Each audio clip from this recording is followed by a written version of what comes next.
Hello, everyone.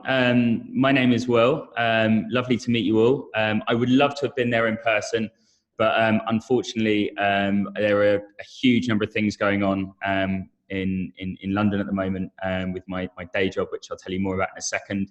But I do hope to make it to Kiev sometime in September, where I have another session with you guys.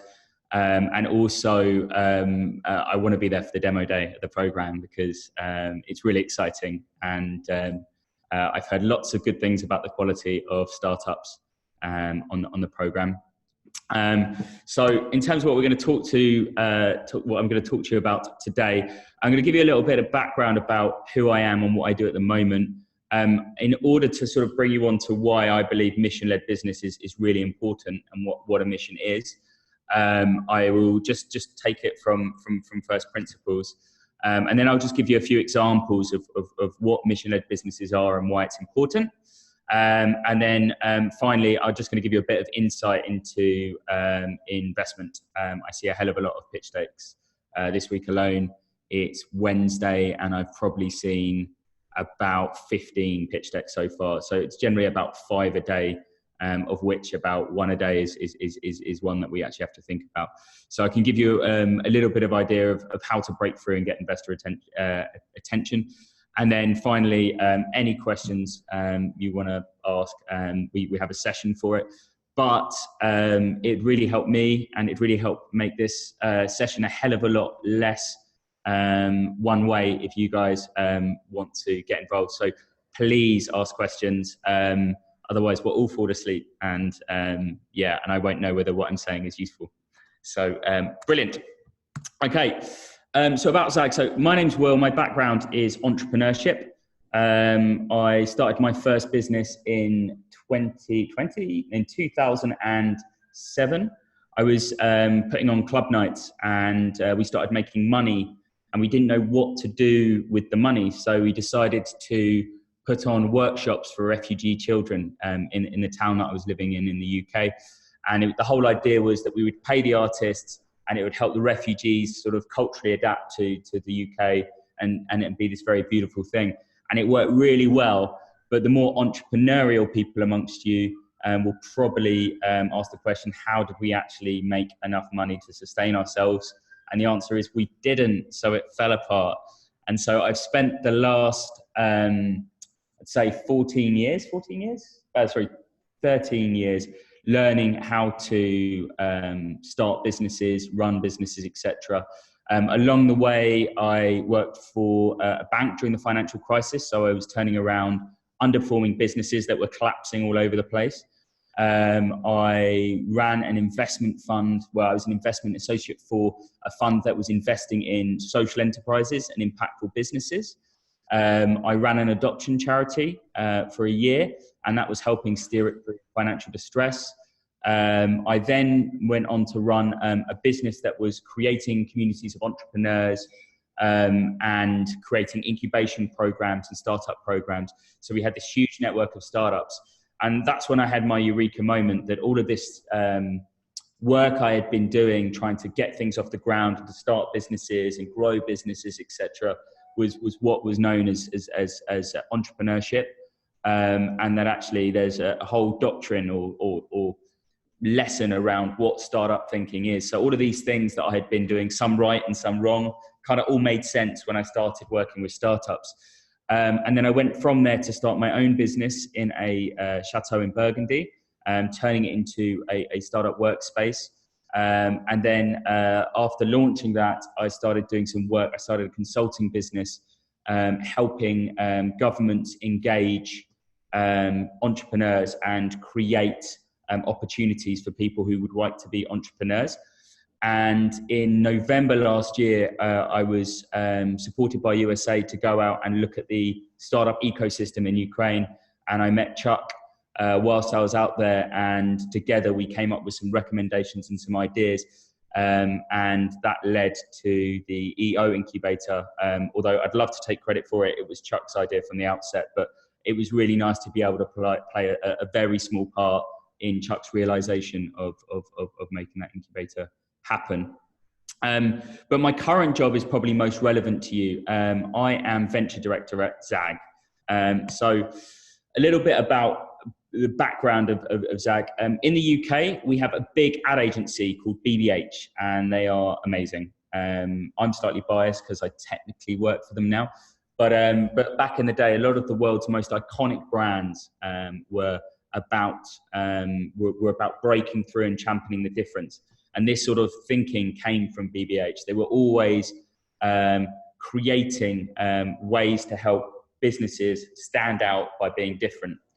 And the way that they did that, their philosophy was that when the world zigs, zag. So, the zigzag pattern. The whole idea is if everyone else is, on a zig, we need to be on a zag. And in 2006, they founded almost like the brand invention unit, the business creation unit within BBH called Zack. And it was about creating businesses. And for the first sort of 4 or 5 years, they came up with some ideas, but they had problems commercializing them. And that's when they realized actually what they wanted to do was partner with startups and make them successful. So we started to work a lot with startups in the fast moving consumer goods space. It went very, very well. And there's quite a few examples, mainly consumer brands in the UK, but Camden Town Brewery and a popcorn brand called Propercorn. The two of them are worth well over 200 million. And we were responsible for creating the brand for them.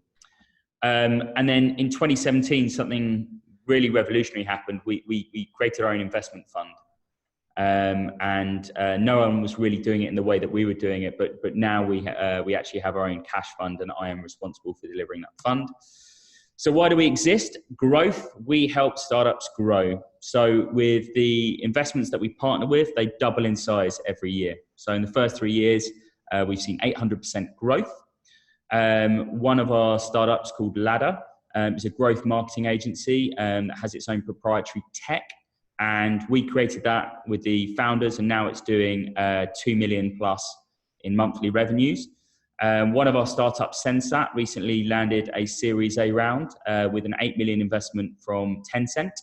And we also built a tech business called Tailster, which matches dog owners with dog walkers. And at the moment, in under 3 years, they're doing 200K a month. And they've just secured £1 million additional funding from a pet brand in the UK. So what we do is we invest cash, but we also invest our creativity, strategy, and our connections for equity. So we have 2 products. We have our investment fund, which is just cash, and then we have our venture partner, and that's where we will partner with businesses, and we will take our creative thinking, our go-to-market strategy, and our corporate network and help them grow. So what we look for, consumer-facing tech, so any kind of tech product that is applicable and needs consumer adoption. Marketing and ad tech, that's B2B. So if you're selling B2B software for the marketing industry, that's us. New technology. So if you are an academic and you've come up with a new idea and you need to share it with the world, we will build out the front end and the go-to-market strategy. And then finally, if you're making money in one place and you want to go global, we will partner with you. A little bit about what we do. We've invested in 25 ventures. We've invested 1.8 million across 15 businesses. And then the remaining 10, we've invested our services. So that's our venture partnership. Of those 10, they're currently worth 123 million. A little bit about how we work over the long term. Once we're connected with businesses, obviously we have an equity interest. So we continue to refer sales to them. And then we also generate follow-on funding. So we help them go through the subsequent funding rounds. A little bit about Zagg's actual wider business. We just rebranded the whole of Yamaha Music, increasing their market share by 3x. We help Volvo sell their cars through the internet. We help Facebook roll out their workplace solution, smashing all its targets. And we helped a newspaper in the UK called The Guardian become financially sustainable by helping introduce its membership scheme. We have offices in 6 cities worldwide, and we've done work in all of these territories. And we work with corporate and media partners to help our businesses scale. Just a couple of ideas about businesses we've worked with. So Ladder, growth marketing agency, came to us with an idea for a proprietary tech stack. We helped build the brand. We introduced them to customers. We used our network. They're actually working out of our New York office for a few years. and introduced them to 20 clients. Their current valuation, I think it's now higher because they're about to do another round. But in 2018, their valuation was 6.5 million in under 3.5 years. One Pulse, quite a similar thing. We would work a lot with customers, and we wanted to test whether a brand was, or an idea that we had was good. So we built our own business, which effectively allows people to, or brands to ask hundreds of consumers based on name, age, gender, etc., whether something's a good or a bad idea. So it's like an instant survey app for brands. And we did its brand development, we did its design, we introduced it to all of its customers, and we actually got its funding and helped beef up its team. And then finally, Tailster, we helped design the brand, we helped with the product, we got them a media partnership so that they were on every billboard in London, and then we helped them secure strategic follow-on in introductions. So if you know anyone, I suppose predominantly our cash investments have to be UK registered companies. So if you are looking for a cash investment from us, you need to be in a position prepared to at least register your company in the UK. Doesn't mean you have to be in the UK. You can work globally, but the legal structure of our fund means that it has to be the UK. But if it's a venture partnership, then by all means, feel free to get in touch. I just wanted to go back to Startup 101, and I appreciate for a lot of you this is really familiar, but it just helps put into context where I come from in terms of why I believe a mission is important. So startup life cycle is you start off with an idea, pre-product, and the whole idea about that is that you leave with a working prototype or an MVP. And then when you've got your MVP, you've got to start to sort of understand the unit economics, whether it's viable, and evidence its traction. And out of that stage should come something that you're willing to at least test on some customers. And then you've got this sort of seed investment stage, which is sort of taking version 1 to market, show that it works on a unit basis, and actually generate some revenue and prove that it's worthwhile. And that's also after that stage is when we'll get involved.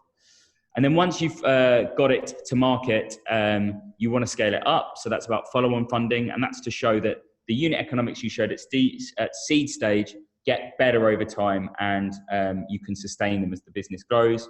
And then it's about getting out or taking over the world, depending on whether you're Mark Zuckerberg or not. So mature exits, that could be an IPO or an industry sale.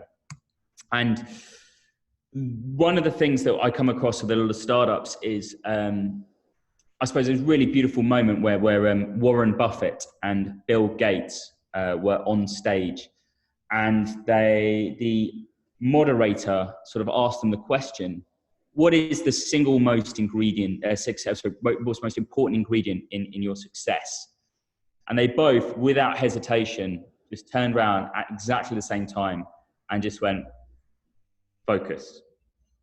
And so one of the biggest things that you find in an entrepreneur's journey, particularly when an investor finds an entrepreneur, the entrepreneurs that are the most impressive are the ones that are most focused. When you have a product, I want to tell you that it tells the future, that it can teleport one person from one place to another, that it's got all of these features that make it the coolest thing in the world. But actually the important thing is that what it really needs to do is I just need to see one thing, that you know exactly what it is that makes it different, and that you're really, really clear on it. And so one of the things I really wanted to highlight with this is that at the first stage, you need to prove the unit economics. If you can't tell me it works, if you can't tell me someone will buy it, then I'm not interested. And so a lot of founders will pitch to me all of these features and how cool it is and how it integrates with the world. But if you can't show me that people want to buy it, you haven't got a product, or at least not in the consumer space. The second thing about it is when you start to scale up, you need to prove that it's scalable on a gross basis. So this is that, hey, at the moment we've got 100 users and it's not broke even at the moment, but if that 100 turns to 1,000, then it is going to be. So all we need to do is evidence that the unit economics for 100 users are the same for unit economics for 1,000 users. And when that happens, you have a really compelling investment narrative. So if you can prove that it works on a unit basis, proving that it will work as you grow is really, really, really important. Then the next stage, as you go to scale up, the next question is about you as a management team. right? I mean, it's all about the management team, but it takes a different business to move from a product to a business, right? And so the whole idea is that when you have a product, you're selling one thing, right? But as you turn it into a business, you have to start maturing out your business functions. You have to be able to deal with compliance. There are all sorts of things you kind of got away with in the beginning, but your customers over time are going to really not forgive you. So you need to improve your economics. So the whole idea is that when you break even, you then need to say that you can actually sustain that growth and you have the maturity to look after yourself and not actually fall victim to market changes, regulatory challenges, etc. And then finally, when you're at that sort of exit mature stage, you really need to show that you're not a one-trick pony, that you can do a hell of a lot more. And that's when you start to look at new products or new markets. So, you know, a really good example with Airbnb, which for me is probably the archetypal how to do things right startup, is that in the beginning, they showed that people wanted their product, right? And they did that by attending certain events and creating an environment to use their product and actually understand their users. And they proved that people wanted it. And then they built the platform, and the platform had 100 plus users. And the whole idea was they were slowly showing that people still wanted to buy it. And then as they grew, it was about actually making the product beautiful, professional, etc. And actually a really good sort of fact about Airbnb is that Brian Chesky, the CEO, personally interviewed the first 500 people at Airbnb. And then finally, when they went into experiences, they created this whole product around Airbnb. You know, they proved that the platform worked, and then they moved into other verticals. Not that they needed to in their position, but to give you an idea that Airbnb today is not just an accommodation solution, right? It's a platform for travelers. So the whole idea is that at each stage, they were very clear on what they were hoping to achieve. So in the early stage, the things that you should really focus on is to clearly define your problem, is to validate your hypothesis, and to keep it lean. And I think this is something that startups again and again and again, if you think you're doing this right, you're either a million to one person or you're kidding yourself. Because, you know, even in my situation, when I've been founding businesses, I was head of strategy for this workspace business that I ended up sort of running as a COO. And it was a co-working space business, right? And we had an event space and we had incubators, etc. And I was head of strategy. So my goal was to do a strategic review, to be really clear, to inspire the business in what we should do. So we got our 22 employees together, and I spent sort of 9 months really working and scratching, coming up with a strategic framework and cash flows and everything. And my eureka moment came in the 11th hour after all sorts of consultations. And our strategy was very clear. It was, we sell desks. Now, for a co-working business, it's pretty obvious. If you were looking at a co-working business, you would have turned around and said, well, yeah, of course, you sell office space.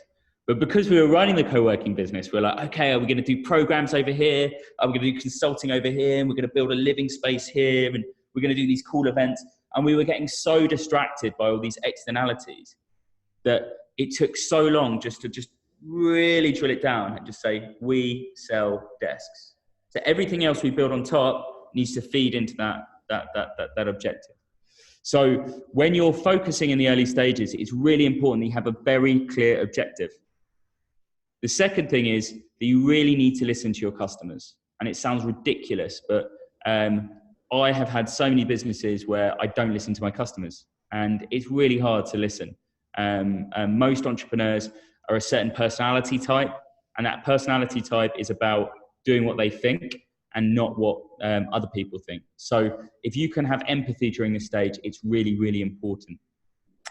Another thing about this is in Airbnb in their early days, they were in Y Combinator on the West Coast, and they actually had 89 hosts in New York out of like 110 or something like that. And their mentor was like, what the are you doing here? You need to be in New York. So they spent one winter going constantly to New York and then back, constantly to New York and going back. And they needed to come up with a way to speak to their customers. So they would contact their customers saying, hey, we saw you on Airbnb. We're actually going to help you sell on our platform. We're going to bring a photographer around, take pictures of your house and make it look really nice. How does that sound? And they did that to not only improve the platform, but also to use it as an excuse to go in and speak to their customers. And actually, they really credit a eureka moment when they went to one of their customers and they said, hey, how's it going? And had a really good chat. And then just before they left, their customer came up to me and, oh, sorry guys, I've been meaning to give you this. Here you go. I said, what's this? And they looked at it and he's like, oh, just some feedback I had for Airbnb. And they looked at it and it was 11 pages of handwritten notes on what would have made Airbnb a better business. And they actually just took that and they just gave it to their CTO, and that became their first product roadmap. So to give you an idea, listening to your customers is really important. And then the final thing is to keep it lean. And when I say stay focused, it's the whole idea is that you have only got 40 hours a week, right? You can work 80, 90, 100 hours a week. It doesn't really matter. You're only going to be effective for probably about 20 of those hours, and you're only going to think you're effective for about 40 of them, right? So if there's 2 people in a team, you've only got 40 effective hours a week, right? So the moment you start going this way, that way, all over the place, it's really, really difficult to get anything done that moves your business forwards. And part of starting a business is just feeling your way in the dark. You don't know where you are, you can't see. And that's just natural, right? That's very natural.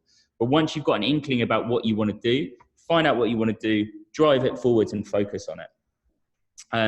Now, the way that helps, or that has helped me historically, and many of the entrepreneurs that we have invested in and that I have worked with, is that they get this focus from having a mission, right?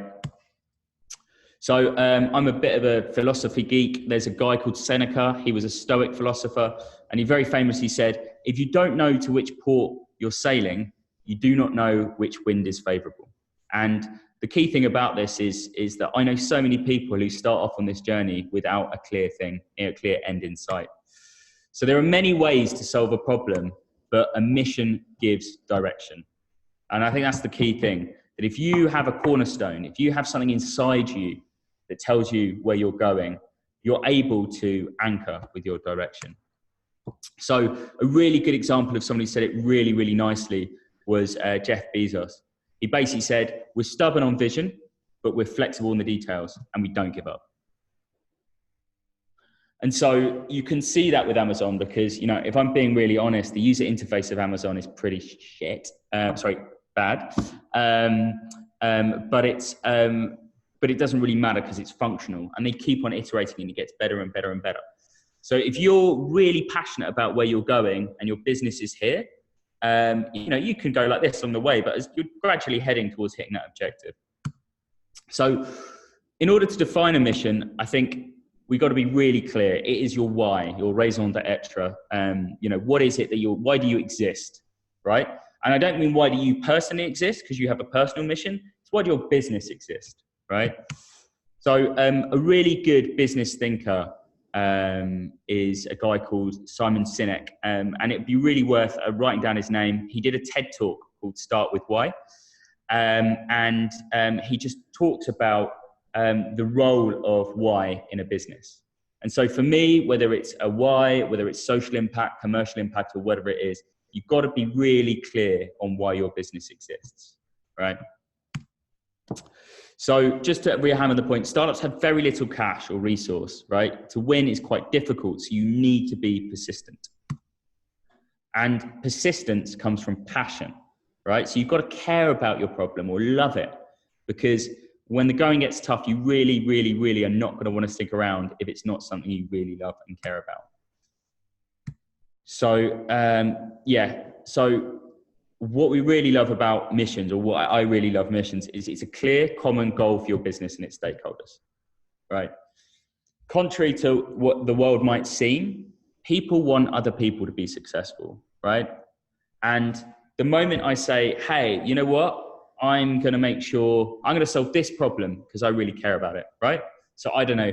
I hate tripping up on steps, right? I keep on tripping up on steps in London. So what I'm going to do is I'm going to turn every step of London into a ramp, right? And I'll just go around and tell everyone about that, right? And 98% of the people I'm going to meet are going to be like, this guy is a lunatic, right? But I might meet some disabled people who are in wheelchairs, or I might find some people who have really hurt themselves from steps, and they turn around and go, yeah, man, ramps are awesome. I really love ramps. And then before you know it, what I've done is I've created a problem that I'm trying to solve. And it's not about me.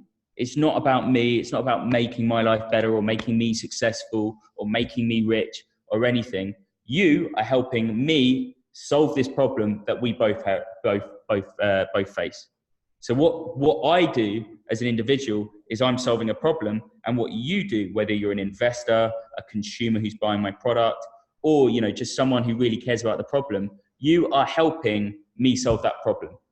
And so it's very easy to create a community around what you do. A really, really good example is this guy, when he's not really, really high, or maybe when he is high. I'm not quite sure how he manages his life. Elon Musk is a really good example because he made loads of money from PayPal, like huge amounts, right? And then he sort of sat down and he's like, right, what should I do next? I've got my billions. I'm going to save the world. That's what I'm going to do. My mission, I am going to save the world. Which is crazy, right? If someone said that to me, I'd be like, yeah, good luck, mate. But then he sort of said, right, okay, so if I'm going to save the world, what is the biggest problem the world faces? And then he thought, okay, well, climate change looks like it's going to kill us all. That's probably the biggest external threat facing humanity. There's all sorts of things that can destroy the human race, but climate change is pretty strong.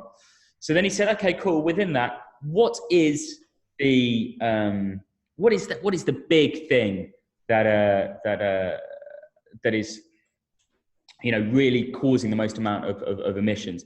And he identified cars. So he said, okay, well, how can I make cars environmentally friendly? Well, we need to do electricity. We need to do electric vehicles. Okay, great. So why don't electric vehicles work? And the answer is, well, battery technology is actually really quite flawed. And so, actually solving that problem. And there was this brilliant bit at the Detroit Motor Show, and Tesla did this presentation, and the CTO of Tesla sort of presented how the latest Tesla, you could download an update which would lower and raise the suspension depending on what kind of roads you were on. So making the car faster and more efficient. And a journalist put their hand up and said, that's all very good. I really, great. It sounds cool, but I don't understand. Are you a tech company or are you a car company? And the CTO just turns around and says, oh, we're actually neither. We're an energy storage company. And it was a brilliant answer, which basically said, in order to solve the problem of saving humanity by reducing greenhouse gases, we are enabling electric vehicles, and we're doing it by making battery technology sufficient enough to solve that problem. But that wasn't just it. Obviously, Elon Musk had then went out and said, like, well, what if we're too late? We need a plan B. And so SpaceX is about creating a commercial incentive to colonize space, so that if we are really, really stuck and we are dangerous, we're too late and we're going to be made extinct, then we have the means to make it happen. So I'm just going to talk to you about one company that I really love that do this really well. It's my friend's company called Much Better Adventures.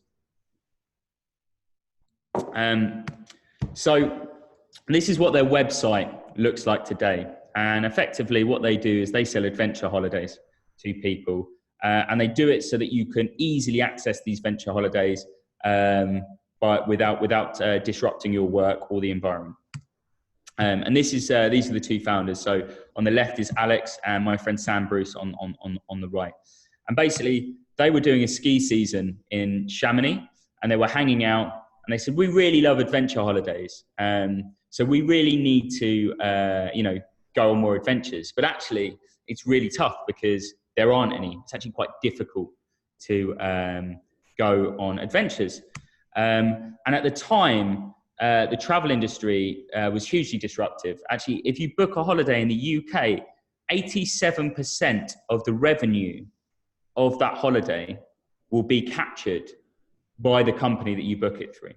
So if I book a holiday in the UK, whether it's through Thomas Cook or TUI or a big tour operator, all that money goes to the UK tour operator. And that tour operator is probably domiciled in some tax haven anyway, right? So all of that money doesn't go to the UK economy. It doesn't go to the local economy. It just goes into the pockets of the shareholders, right? And they thought, well, hang on a minute, this is really damaging. This isn't providing opportunity for the local economy. So what they wanted to do is make adventure travel genuine, accessible, and sustainable by working with small independent tour operators in the country.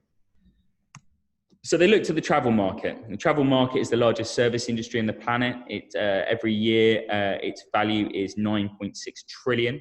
It's huge. Like, I think it's something like 9% of global GDP is spent on travel. So it's quite big. If I say I'm going to start on a travel market, if I say, hey, I have a travel company, you're not going to say, okay, great. You're going to say, well, what do you mean by travel company? Are you moving people from A to B? So they thought, how could we segment travel? Well, we're looking at adventure travel, which is a small segment of that market. So let's just focus on adventure travel. And then they thought, well, actually, we're in Chamonix. Life's pretty good. Let's just focus on ski. So they, the very first iteration of their business was about providing independent ski chalets in the Alps. And so they worked really hard on it. They launched it and they became the #1 seller of independent ski chalets in the Alps in Europe. And they were rated 5-star on Trustpilot, and it was really good and everyone was happy. So then they thought, great, let's do vertical #2. Let's move into cycling. And so they launched a road cycling tours. And they became a tour operator for cycling, which was kind of cool. And then what happened is I was running a startup incubator in London called the Travel Tech Lab at the time, and Much Better Adventures were based there.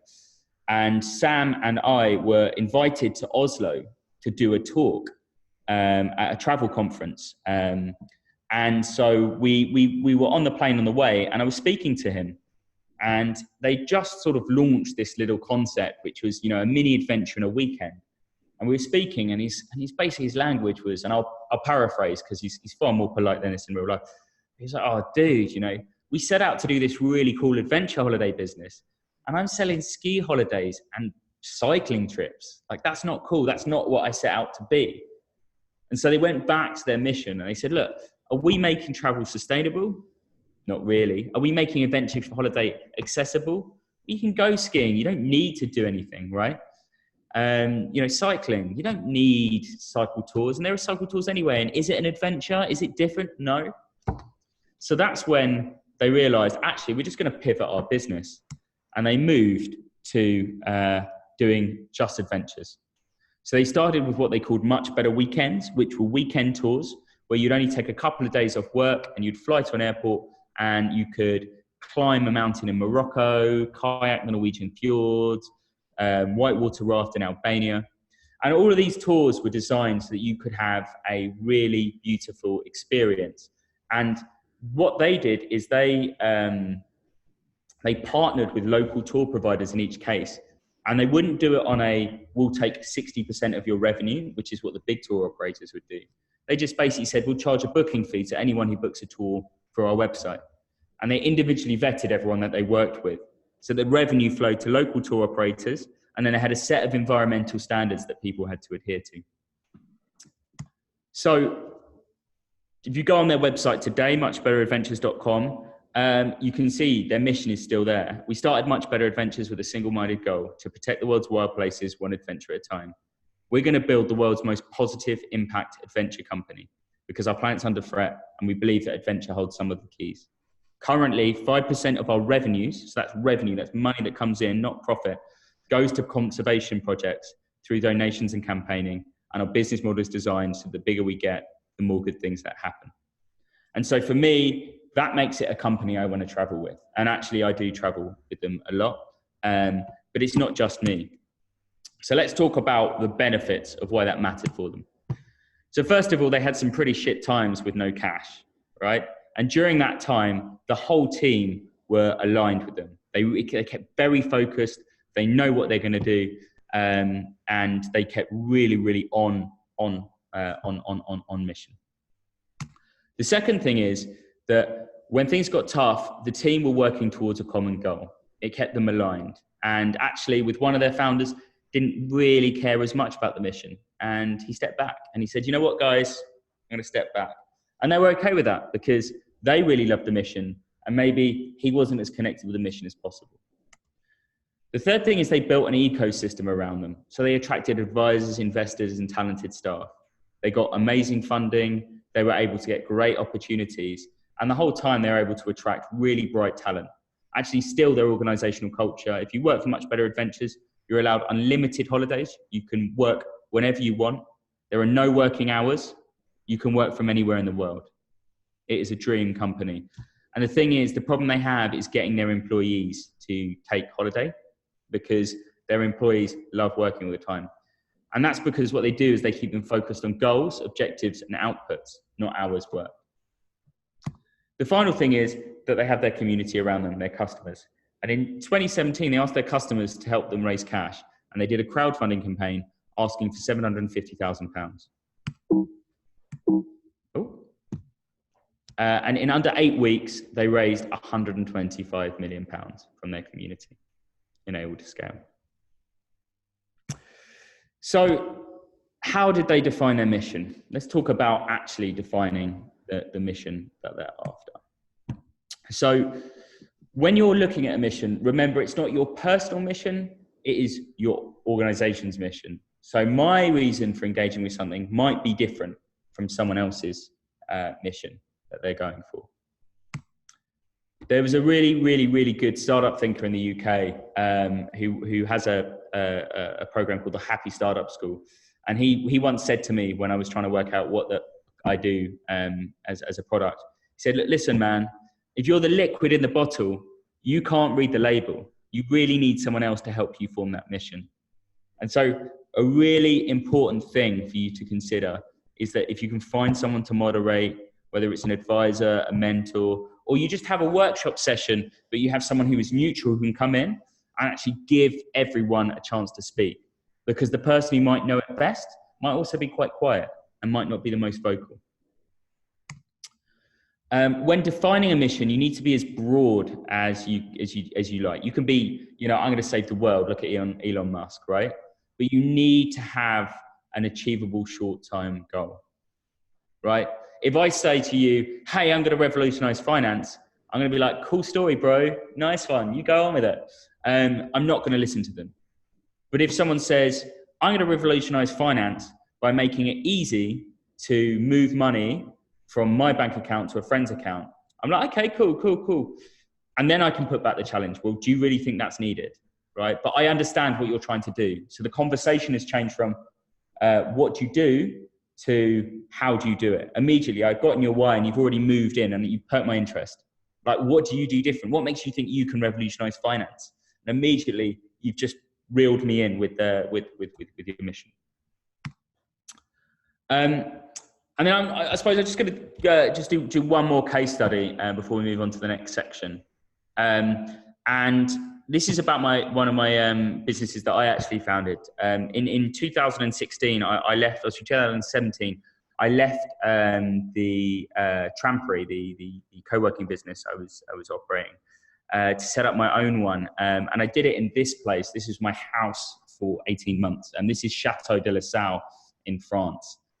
And it actually been abandoned for 40 years. So it was this like falling apart building. So as beautiful as it was basically a cash pit. It was beyond saving. It would have cost millions to fix. And essentially, we changed it into this space. This is actually a photo from the court in the chateau. But we actually redefined it, and our mission, our mission for the chateau was around saving the chateau, and we'll go into that in a second. But the way that we positioned it to our customers is that La Salle was a space to make anew, right? It was this place that you could come to reinvent yourselves, and the size of it was 2.4 square kilometers. It was the same size as the country Monaco. It was huge. So we had this huge space, and so we realized that in a dense urban environments, people really needed somewhere to escape to and to give them the sense of mind and to think about what they were doing. Particularly in this day and age where a human being's attention span is now less than that of a goldfish. So if you're still listening, great, you've just beaten a goldfish. But for most people, I'm surprised, Instagram posts, I don't know about you, like my phone is like my worst enemy. And actually what happens is when you take some time out of your life and go somewhere where you can have time to think, it gives you that ability to get some perspective. And that's the problem we were solving for our customers. So in 2017, I moved in with this lady, Jessica. Her father owned the chateau and he wanted to sell it.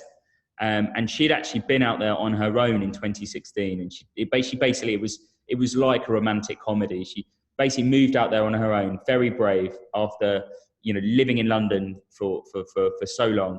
And basically she spent the entire summer there with a cat, and her cat called Casper, and 5 awful romantic comedies on DVD.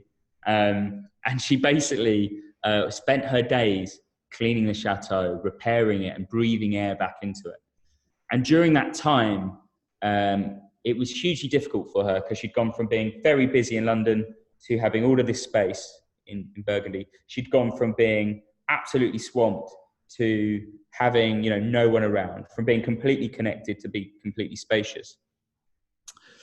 And so when she came to me, she basically said, look, I want to share this chateau with the world in a way that makes meaningful social impact.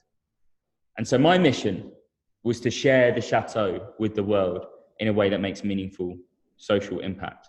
And so we set upon this place where we worked out what could we do with the chateau to make the world a better place. And the space to make anew came out from that. So we moved, and using that idea about social impact and space, we started to build a community around it. So we didn't start off with a value proposition. We didn't start off with a clear idea about what we were going to do. We started off with some empty buildings, and we asked people, what should we do with this space? And so over the course of the summer, 170 people came to stay with us. We managed to convert 600 square meters of space. And we basically had 30 people who came specifically to volunteer. We built a social media following. We had the investment director for Richard Branson. We had social media marketers. We had record label owners. We had theatre performers. And they all came to help us make this chateau a beautiful place.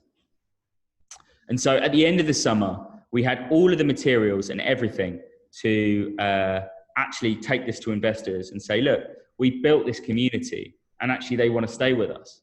And so we hosted this big party at the end of the summer. And the whole idea is that we were able to pull together a community of people who wanted to buy for us, a community of people who wanted to pay for the chateau to host events, a management team that worked really well, an advisory board, and also we got a creative agency to do all our branding for free and everything for zero charge. So we managed to do it for nothing. And we did it based on this future vision of using space as a way to make people's lives better. So this is actually a view from the top of the castle. But the whole idea is that we wanted to make environmentally sustainable places which offer people space. So why did it matter? Well, with zero cash, we convinced 170 people to come to the middle of nowhere in France in a building that wasn't really structurally sound and basically hang out, whether it was camp, whether it was give their time for free, jump on teleconferences, help sell our business to someone else. And my personal mission was to help my co-founder, Jess, to share the chateau with the world in a way that made meaningful social impact. So you can check it out. Here's the URL on our Instagram. But the point is that we launched it in 2018, in May 2018. And at that point, Jess's father had gone from wanting to sell the chateau to actually investing in it. And we had other investors interested if we wanted to go in with it. And at that point, Jess had everything she needed to make the chateau brilliant. And she had some amazing people that she found, that we found, to come and help her on board. And I was able to leave her in this place where the chateau was online. It had a website, loads of people engaged with it. It went really well, and they have an idea of the business model. And there's actually construction work going on at the chateau as we speak.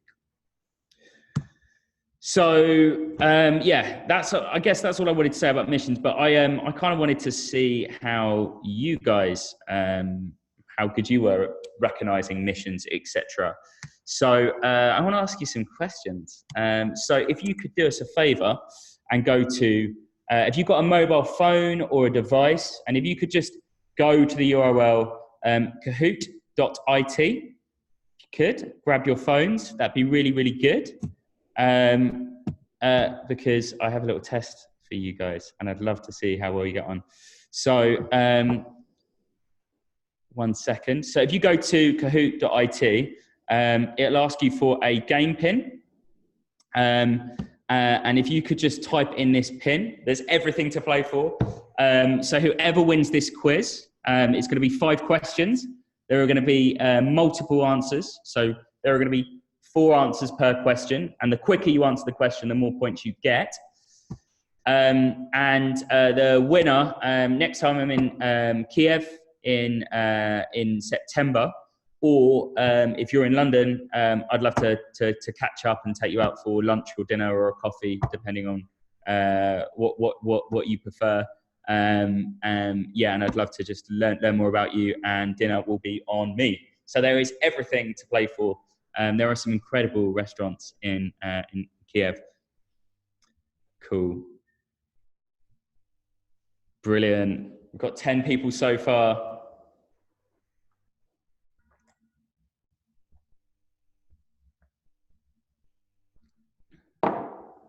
Okay, I'm just going to leave it for another 30 seconds.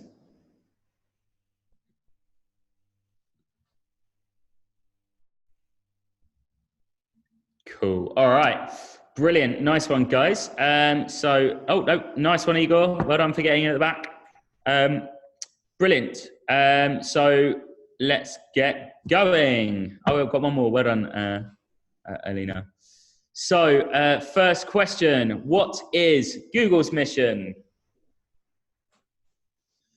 So is it be awesome, don't be evil, organize the world's information and make it accessible and useful, or make cool things happen for good people everywhere?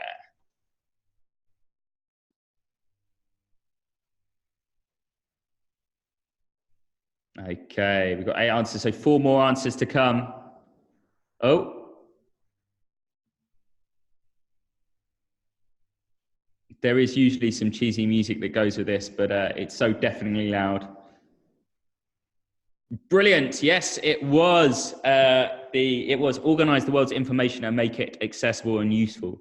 And actually, if you actually think about everything Google's made, it really solves that question or that mission. And that's why I really love it. Immediately, for me, it kind of it really helps define everything they've done so far. So top of the poll, Sabir, you're in the lead, but Igor, close second. Aliona, stay strong, everything to play for. So next up, let's talk about Facebook's mission. Ready, go.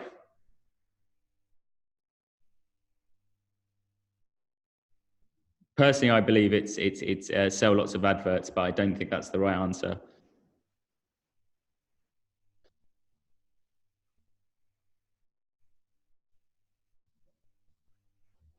Cool, one more answer to come in. Everything to play for.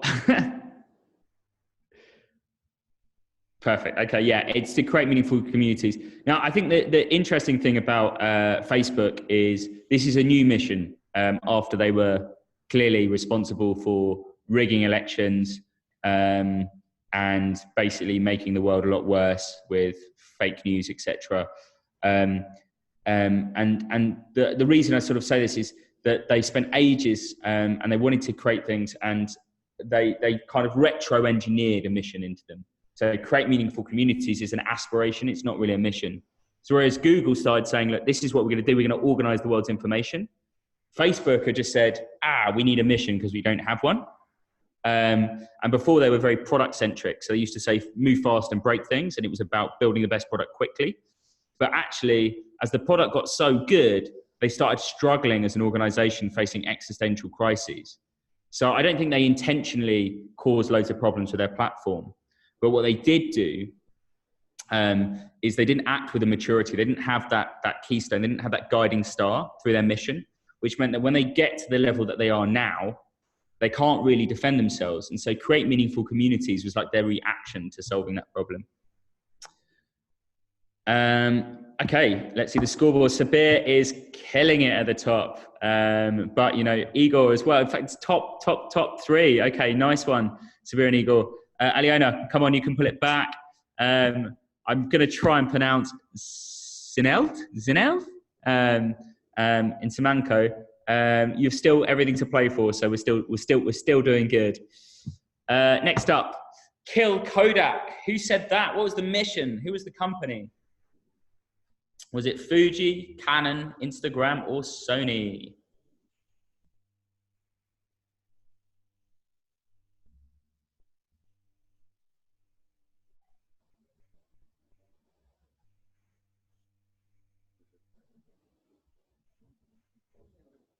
Cool. All right. I think someone might have dropped off the. Oh no, 12. Brilliant. Okay, great. That's correct. It was Fujifilm. Wow, we had 13 answers. Great. Fujifilm in the 80s, Kodak owned the camera market. And Fujifilm looked to them and they said, look, if we kill Kodak, we will be the best company on the planet. And so what they really focused on was, how do we kill Kodak? And apparently they used to have board meetings where they would be quite similar. I'm in a boardroom right now, and everyone would sit around this table and they would say, we need to move the factory in Kyoto to Nagasaki. And someone would say, well, hang on a minute. How does that help us kill Kodak? And so they were so focused on killing Kodak that was their driving force for their mission. Now, a lot of people have said, actually, that's not a nice mission to have. I agree. It's probably not a nice mission to have. But the thing that was really interesting is it was the one thing that kept them focused as an organization. And actually, you know, in 1994 and then again in 1998, and then most recently in 2013, Kodak filed for bankruptcy. You know, Kodak is still a brand, but it's dead, you know, compared to what it was. It used to own everything. It's still going on in the background, and hopefully it will come back one day because it's a really interesting company with a long history. But to give you an idea, this was one of the driving forces. Sabir's still there. Igor, come on, man, you can get this question back. We've got a couple of new people on the board. Nice one, Andrew, Anola. Okay, here we go. Next one. So we've got 2 more questions. Can all put it back? Whose mission is this? Best product, cause no harm, use business, and inspire solutions to the environmental crisis. Is it ExxonMobil, H&M, the clothing store, Patagonia, the clothing brand, or The Body Shop?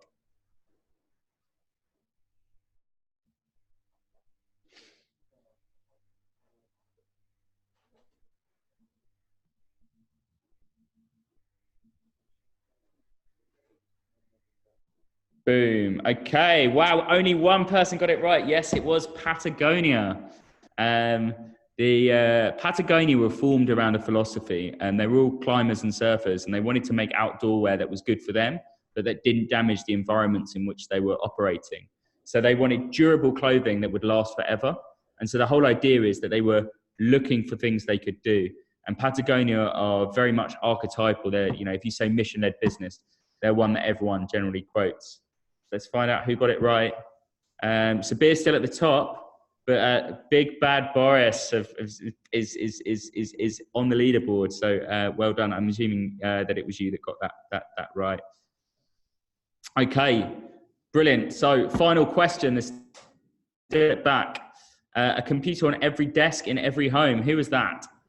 Was it Dell, HP, Apple, or Microsoft?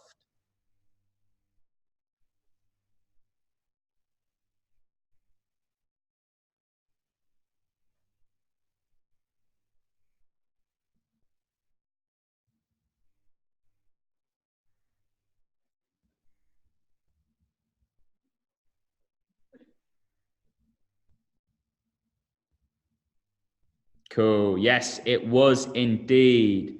Yeah, number 5. It was sorry, five people. It was Microsoft. So when they started off, computers was something that not everyone had access to. So their goal is, let's make it so that everyone can have a computer. So the podium, Sabir, nice one, man. Let's grab a drink or some food. Anastasia, if you could connect us via email, I'll hit you up when I'm in town. I think it's September the 13th, but if you're in London, let's hang out. Yeah, I'd love to catch up. Igor, close second, nice one. And Big Bad Boris coming back at the end. Well done for sneaking in there. Well done on third place. Cool. Yeah, let's leave site. Okay, brilliant. Okay, I think yeah, let's just quickly. I appreciate you guys. You've been listening for long, and I've been talking at you for a little bit. So I'm just wondering, can I just go out to you guys now? Can we do just a quick Q&A? Does anyone have before we move on to the next section? Anyone have any questions around mission-led businesses, how to form your mission, or anything that I've just discussed? Or we can have some quiet time.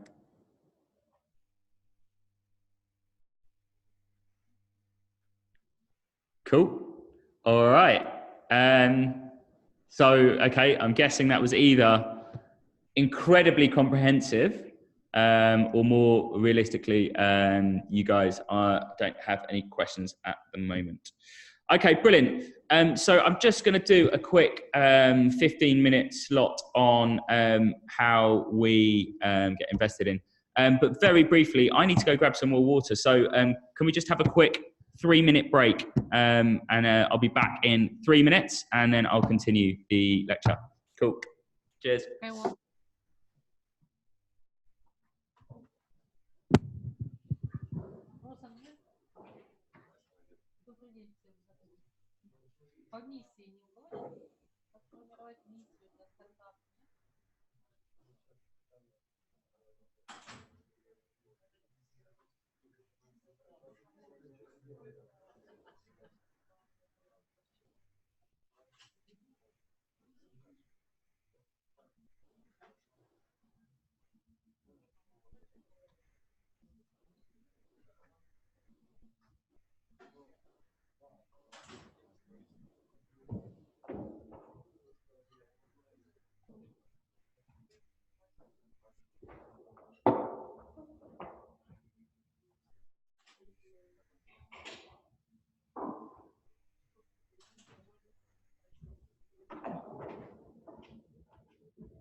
Right.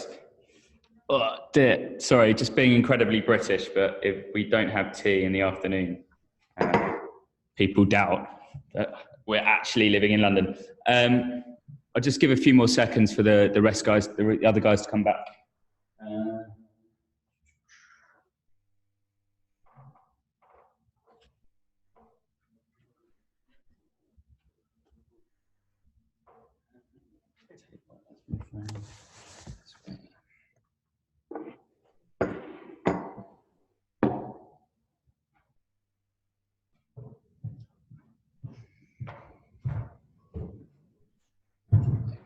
Perfect. All right.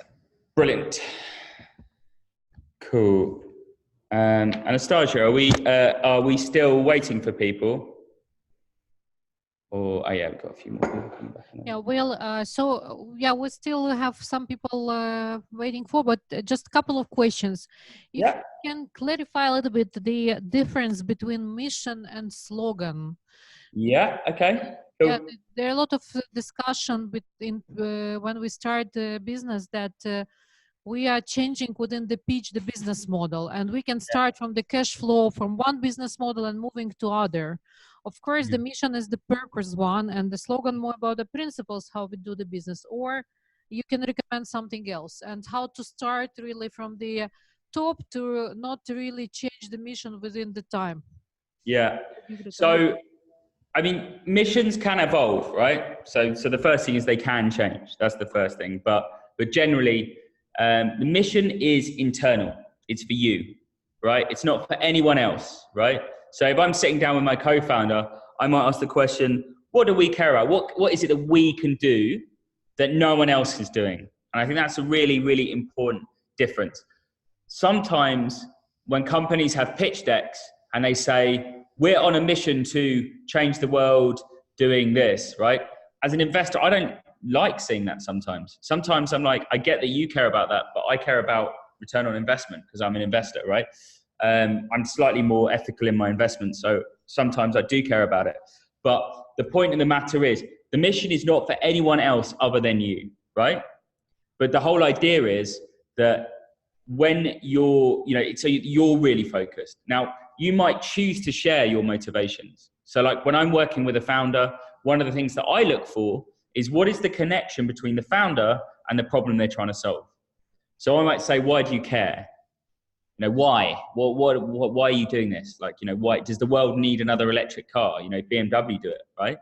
And Elon Musk might turn around and go, well, actually, no, because they're not doing it quick enough. And it's actually only the introduction of Tesla that has made all the other car companies move quicker. Or it might be, hey, yeah, BMW do cars, but actually they're not the crap.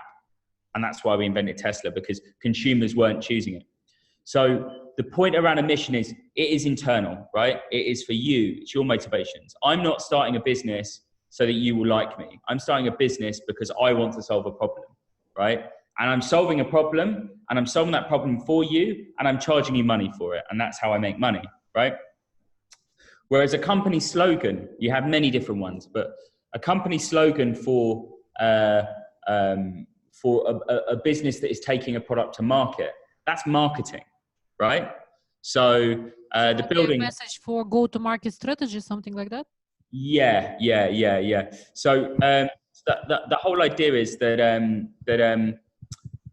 a slogan is very much like I'm trying to think of a really good one. I mean, there was an Audi advert that BBH did, where Audi at the time, you had BMW, which was like the best car ever. And Audi was kind of seen as a very, very crap car manufacturer back in the 1980s, right?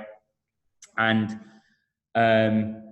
the BBH went to them and said, look, you know, what is it that makes you different? And they said, well, you know, we you know, German engineering, we have a really, really good engine performance, and you know the mechanics of a car are actually really good. They just look a bit ugly, and so BB-8 said, well, okay, let's sell that. And so they came up with a slogan which is Vorsprung der Technik, which means absolutely nothing in English, right? It makes absolutely nothing globally, right?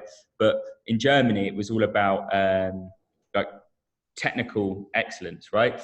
And so the whole idea is, even now when you say to someone in the UK, in America or whatever, you know, Audi, they'll remember that phrase, Vorsprung der Technik. We have a supermarket in the UK called Tesco's. And one of the things is they had a campaign called Every Little Helps. And the whole idea is that Tesco's would sell green groceries. They were a supermarket, right? But the thing that they did different is they're first to make carrier bags free. They were first to use a loyalty card to offer discounts. They were the first to actually discount things that people wanted to buy as opposed to what they wanted to sell, what they wanted to get rid of. They were the first to make the aisles wider. They were the first to bring gluten-free and dietary requirements, right? And so every little help was a reference to their marketing. It wasn't their mission. So the mission is about internal language, why you're doing it, why you're connected to the problem you're trying to solve. And then your slogan is about how you communicate with your customer groups. So Google don't say, we organize the world's information by our adverts, right?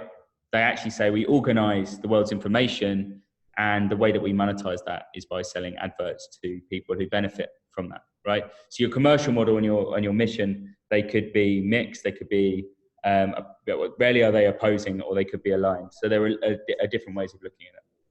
Mm-hmm. Is it reasonable to mention within the pitch both slogan and mission, or just mission? But it really depends. So if I'm advising a business, I like to, so if you're looking for an advisor, or you're looking to cement your business culture, then you need to talk about mission. If you're looking for an investor, you need to articulate how you're going to take your product to market, right? So your slogan is more about marketing. So when you're speaking to an investor, the go-to-market slide should have, what it is that you do different, or it may or it may not. It doesn't really matter. In investor decks, often I won't see, any slogans. I'll just see, this is our cost of customer acquisition, etc. So I think if you're speaking to investors, the mission isn't so important to them. But if I ask you, why do you care? Then they will. If someone comes back to me and goes, well, I care because of this, this, and this, then it means to me, I know that when the business gets rubbish and you spent all your money and you're thinking, I should give up, because you care so much, I know you're going to carry on, which means my money's safer. Mm-hmm. So I don't think you need to put it at the front, but your mission could be to dissolve.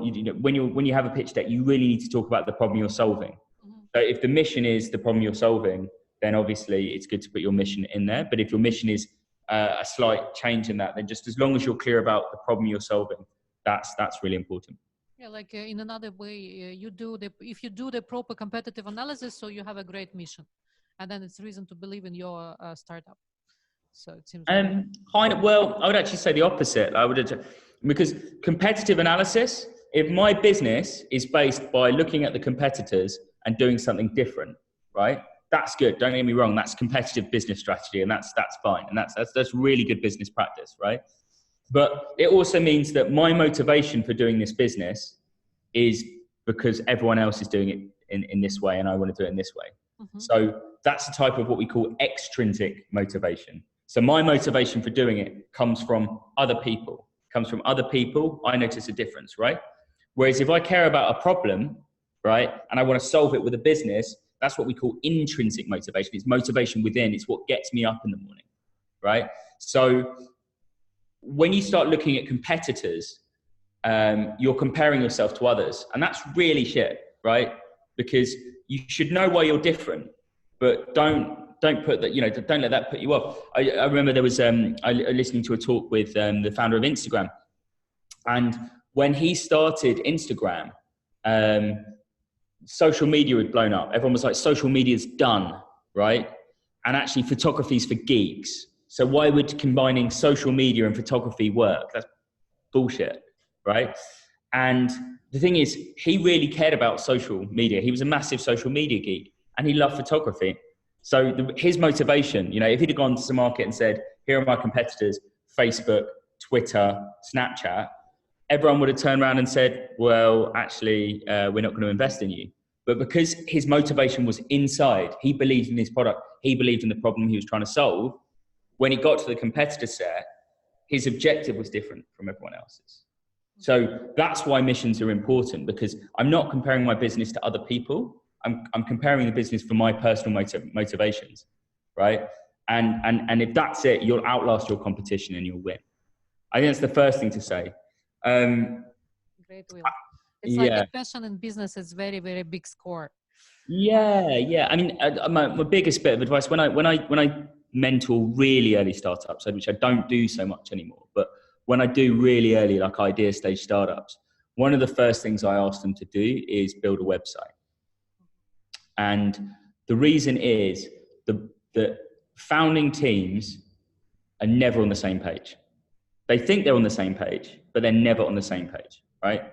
So the moment that you go to communicate what your product is to the outside world, you then start to say, well, actually, no, hang on, we're this. Oh, no. I thought we were this. No, we were going to do this. And we're going to do, and what happens is you don't have clear and coherent language about what it is that you're trying to do, right? Often with startups, you have one guy where you're like, you're the marketing guy or you're the marketing lady. So you go get us customers and, do whatever you want. But the issue is that what I might think the business is isn't the same as what someone else thinks the business is. And in at least 2 businesses I've started, we've gone for about a year, maybe a year and a half, and we've even started making money. And then during that time, it's just like you have this moment where you're like, oh, hang on, I thought we were this. No, we're definitely this. And in one instance, it was complete collapse. It just destroyed the business. He wanted to take it one way. I wanted to take it the other way. In another case, one of our co-founders went psychotic and tried to destroy the business, and we had to cut him out. And it was actually a very painful process. So if we had started at the beginning by sitting in a room and going, look, guys, why do we care about this? Don't do this because entrepreneurship's cool or anything, because entrepreneurship is long and it is hard and it never goes right? And so the only difference between you and someone who fails is your ability to keep going when it's crap and change, right? And so, I think, if you're in a team, particularly of teams more than 2 people, you really need to, take some time apart, take some time away from your environment, maybe go to another city for a day or go to the beach or go to the mountains or whatever. And just ask yourselves and ask each other the question, hey, why are we doing this? Why do we care? Because the biggest killer of businesses is co-founders falling out, right? Straight up. Right? That's why all our businesses collapse. We're the ones that we've invested in, right? If the market changes, so can entrepreneurs, right? If the technology gets duplicated, the businesses can innovate. But if your co-founders don't get on, that's it, you're toast, right? And also business is shit. Like, worst thing in the world is running a business with someone you hate, because you have to see them every day. It's long. So make sure that you guys are there. And, if the relationship does fall apart, if you've got a clear mission, it's a hell of a lot easier to sustain a relationship. If you try and put a mission in later on in the business, like Facebook did, right? At that time, it's very difficult to get people to buy into that vision, because the reason I joined Facebook was because I was a good developer and I wanted to work on a good product, right? It wasn't because I wanted to make communities. So don't tell me now that I care about something that you just mentioned. So I'd just say that's why missions are really important. And you can change them over time. I'll be like, hey, we set out to do this, but actually, you know what? We should probably do more like this, or we should go this way. But as long as that's a consensual decision that everyone's on board with, that's fine. Okay, thank you, Will. I just would like to give the chance to other people to ask the questions. So, cool. Hello, Will. My name is Igor. We are company PyTech, and we have a problem with like putting our mission together. So we're basically a platform that will analyze all the data on the market, in the grain market, to connect seller and buyer and help them to find the most optimal road and the most optimal price. Yeah. So our mission right now sounds like this. We analyze the data for buyers and sellers of grains, to help buyers and sellers of grain not to think when, how, and from whom, and to do this. Yeah. But we're not sure if it sounds right. I mean, my comment is that sounds more like a what you do as opposed to why you do it, right? Yes. So this is our problem. Why did you start the business? So we started the business to help buyers and sellers not to think about the trading process, So make it more like automatic to help them to How did you know get that through was a this problem? process. Huh? Sorry. How did you know that it was a problem? Like, Because it is hard to analyze a market, hard to find the best price, hard to find a good seller, good buyer. but how do you know that? Like, are you a grain seller or what? Yes. Yeah, So, one of the founders is yeah. a grain seller. Exactly. So like, I mean, admittedly, straight up, which is like, why do we start the business? Because farming grain is hard, right? Mhm. And the last thing you want to do if you're a farmer, right, is to have to negotiate price, right? If I'm Yeah, good at exactly. growing, I might not be good at negotiating. And that's a horrible process to go through. And it's not just something that happens to one farmer. It's a thing that happens to all of it. So we set out on a mission to make the process of buying and selling grain more efficient, to make it a more pleasant experience for the farmers involved. And that's why we founded PyTech. And even worse, so the key issue, if I remember correctly, was the fraud. So that the farmers are struggling, they grow the harvest, and then after 6-9 months, so he has a fraud from the from the sellers. So that's an issue. Right. Okay, brilliant. Well, there you go. Yeah. So I think your mission is to make grain supply in Ukraine better, easier, make it easier for farmers to live their lives. And we do that by improving the tools available to them, and by allowing them to buy and sell grain hassle-free. And I think it's a great problem to be targeting. Because obviously Ukraine's history is feeding Europe, right? That's basically it. So it's felt most in Ukraine, and farmers are at the lower end of the spectrum in terms of income, and that's not right. So I think this is not actually our mission, because like our mission is more global. So we want to make this platform like global. Yeah. And So is this, just to stop you there, so is this so that international buyers have access to grain markets? sorry? Is this so that international businesses have access to grain markets in Ukraine? So it's like international platform for trading grain. So for all countries. Okay. So yeah, but all countries will have access to this platform. Okay. So I think that I mean, I think there's a wider discussion around the strategy involving that, because to create a platform, you need supply side and demand side. And the only place that you can do that effectively now is Ukraine. When you go to global markets, you're talking about commodity trading, which is an existing system. So you're not going to be able to effectively break into that system by building your own thing in isolation. So I think there's a wider strategic discussion around your product and how you do it there. But in that instance, your mission then is to make the buying and selling of grain a more efficient process on a global manner. But the reason you started this business, if I understand correctly, was to make the experience better for farmers when it comes to selling and having their price, if that makes sense, or finding their price. I mean, if that's the thing that you're solving, it sounds to me, the thing I get from you is that some parts of being a grain farmer suck. So how do we make it better for them, right? How do we make it more effective? And why does it suck? Well, at the moment, there's fraud, prices fluctuate, access to international buyers is really limited. So we make the situation better for farmers by giving them more data, access to more customers, and highlight potential risky customers. And for me, like, that's a value proposition. That's a very clear business and a very clear sell. But I don't know whether that's right. Mm-hmm. Yeah, I think you answered the question. Thank you. Cool. Yeah. Any more questions? No. Yeah. One more question.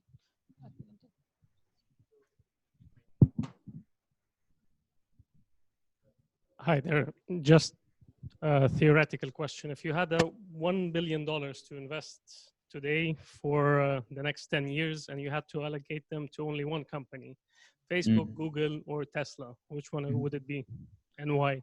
Wow. Okay. Well, I mean, for me, it would probably be Google. And the reason is, so Facebook, I think, they're broken, right? So they'll survive, they won't disappear. They're a bit like Apple. They hang around like a bad smell. They had an incredible acquisition strategy, but ultimately, Facebook removes human agency, right? So Facebook doesn't make me a better person, right? So Facebook gives me Messenger tool. Well, you know, Viber does that, or text message does that. But you know, they own WhatsApp, which is a great platform, and I do like messaging on it, right? But that's the utility it provides is marred by the fact that it is driven to take up more of my time, right? And it was founded on the narcissistic intellectualism of its founder, which means that its intentions as a business are not towards the users, right? Now, if you look at Tesla are moving into the electronic vehicles market, and I think they've done an incredible job. And through it started Solar City, etc. And they are expanding, and they have really proven the product. But often when you break a product into a market, you know, Google wasn't the first search engine, right? Facebook wasn't the first social media network. So when you're the first mover, you do have an advantage, but it's very difficult to sustain that over time. So all of the cash that they've invested to date has been challenging, shall we say? So they have validated the unit economics. They have got brilliant things about them, and they are scaling in a really good way, and they are built in a great way. But the problem with them is, you know, the world doesn't need more cars. You know, the existing cars will get replaced by electric vehicles. There are people who have better supply chains, distribution chains than them. I don't think they're going to be, I think they will be successful. I think there will be a global car brand. I don't think they're going to disappear. I think they're going to be one of the biggest car companies in the world. But I just, but it's still a car company, and they'll evolve and they'll pivot and they'll do different things, but that might be under a different brand because it's Elon Musk, right? He can just do anything. He can just take anything from here and move over there. Whereas Google is set up with a management structure that is very effective at creating new value and rolling out new products. So Google Maps, the potential of Google Maps not even 1% of Google Maps potential has been realized. Not even 1% of Google Docs has been realized. Not, you know, the AdWords, you know, 66% of their revenue come from their advertising platform, right? And that's just ridiculous because, you know, they've come up with cloud servers that can serve, and Google Photos. They've just got this whole inventory of super incredible technologies that are market leading that they just haven't even started to monetize yet, right? So we're only seeing the tip of the iceberg. And Google acts in the interests of its consumers, right? So, I mean, not always, and, you know, often, you know, I suspect they're going to have a moral quandary on the way, but the way that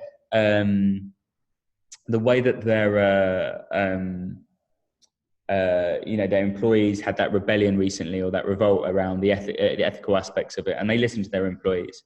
Like, they attract amazing talent, and they keep on bringing. So Google is more than a company that sells stuff. It's an ecosystem of very clever individuals that manages to arrange itself in a meritocracy. And I think, like all great empires, it will fall, and it will fall because of corruption. It will fall because nepotism internally. It will fall because someone does some back deals with some things here, and it will crumble. But that might be in 10, 20 years or whatever. But, you know, even if it just doesn't grow and just starts monetizing existing technologies, you've still got a 10 years worth of growth in it. If I was $1 billion investor, however, the real decision I would make as an investor is Tesla, because if I put $1 billion into Tesla, I could control the company and do whatever I wanted with it.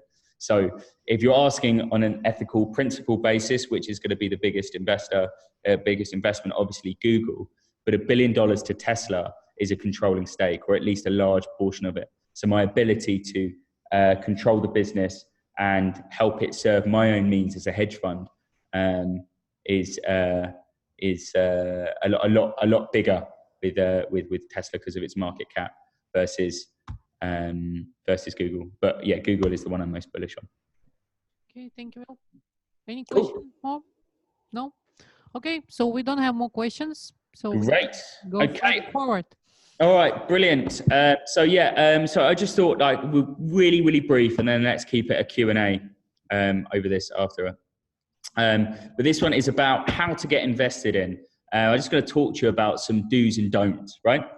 So I'm going to talk to you about what we look for at Zack. So Zack, I'll talk a bit about the stage we go in a second. So we look at 4 things when we look at a startup, right? So the first thing is the founding team, right? How experienced are they? What experience do they have? Where are they going? What is their connection to the problem they're trying to solve? So, a really good example is I spoke to Alexandra and Sergey and her team the other day. They are building an insurance business and they have combined something like 50, 60 years worth of experience in the insurance business, right? So if I was looking at an investment, I'd turn around and go, okay, cool. These guys know insurance. Probably a good thing. I should probably read their deck, right? The second thing is, why do you care? Why did you start this business? Tell me your story. I really want to know what's going on. And this is about the mission, but it's also about what their connection is, businesses that generally say, hey, we just want to get rich, right? There's nothing wrong with saying, hey, I want to get rich, but making money is hard, right? So, if you want to get rich, just go work in finance. Like if you just care about cash, just go work in finance. If you want to do something cool and make money at the same time, that's probably a good thing for business. The next thing is the product, right? So it's all very good knowing your industry, knowing the problem you're trying to solve. But if the thing that you create doesn't solve the problem, or it doesn't do it in a way that's better or different or more effective than the existing solution, then it doesn't really matter what you're doing, right? The world doesn't need another growth marketing business. It doesn't need another, I'm sure there will be more social media platforms to come, but at the moment, I can't see why I would sign up to a new social media platform. That's not to say that, actually a really good example is Discord, right? Discord's a great example because Discord historically, no one would use it. Historically, no one thought there'd be another social media platform. And then Discord came along, specifically suiting the needs of the gamer market. I guess what I'm trying to say is if I'm looking at the product, if someone said to me, hey, I'm launching a new social media platform, I'd just be like, don't really care. The world doesn't need one. Whereas if someone said, hey, I'm launching a new social media platform specifically to deal with the needs of the gaming ecosystem, I'd say, oh, okay, cool. Tell me more. So with the product, I really want to know what's different about it. And that's really important. The third thing is the market size, right? One of the things that I really love about London is, loads of restaurants, loads of bars. In fact, Kiev has got some incredible restaurants and some incredible bars, I remember going to, and the fact is, if you come to me saying, hey, I'm going to create a coffee bar in Kiev, I would say, okay, that's really nice, but I don't, how many people drink coffee? So what, Kiev's got 3 million population, right? So it's got 3 million population. Let's just say that you're opening a place 9 till 5 and Monday to Friday, right? So the average person will probably buy 1 coffee a day, right? So that's 5 coffees a week. Let's just say that it's €2.50 a coffee. So in fact, let's just say €2 for argument's sake. So you're spending €10 on coffee per person a week, right? So that's 30 million that's sold in terms of coffee sales per person per week, right? Now, if you say that you're going to put something near Maidan, right, that's going to be a catchment area of 500 square meters, should we say, or 500, a radius of 500 square meters. So let's just say within that area, you're probably going to have maybe 100,000 people of the 3 million within that area, working in that area, passing through on a weekly basis. So you're basically looking at about 3% of the population. So of that 30 million a week, you're then looking at, so 3%. So that's, so that's 1,000 coffees. Is that right? Is that 1,000? There's 100,000 spent on coffee in your area.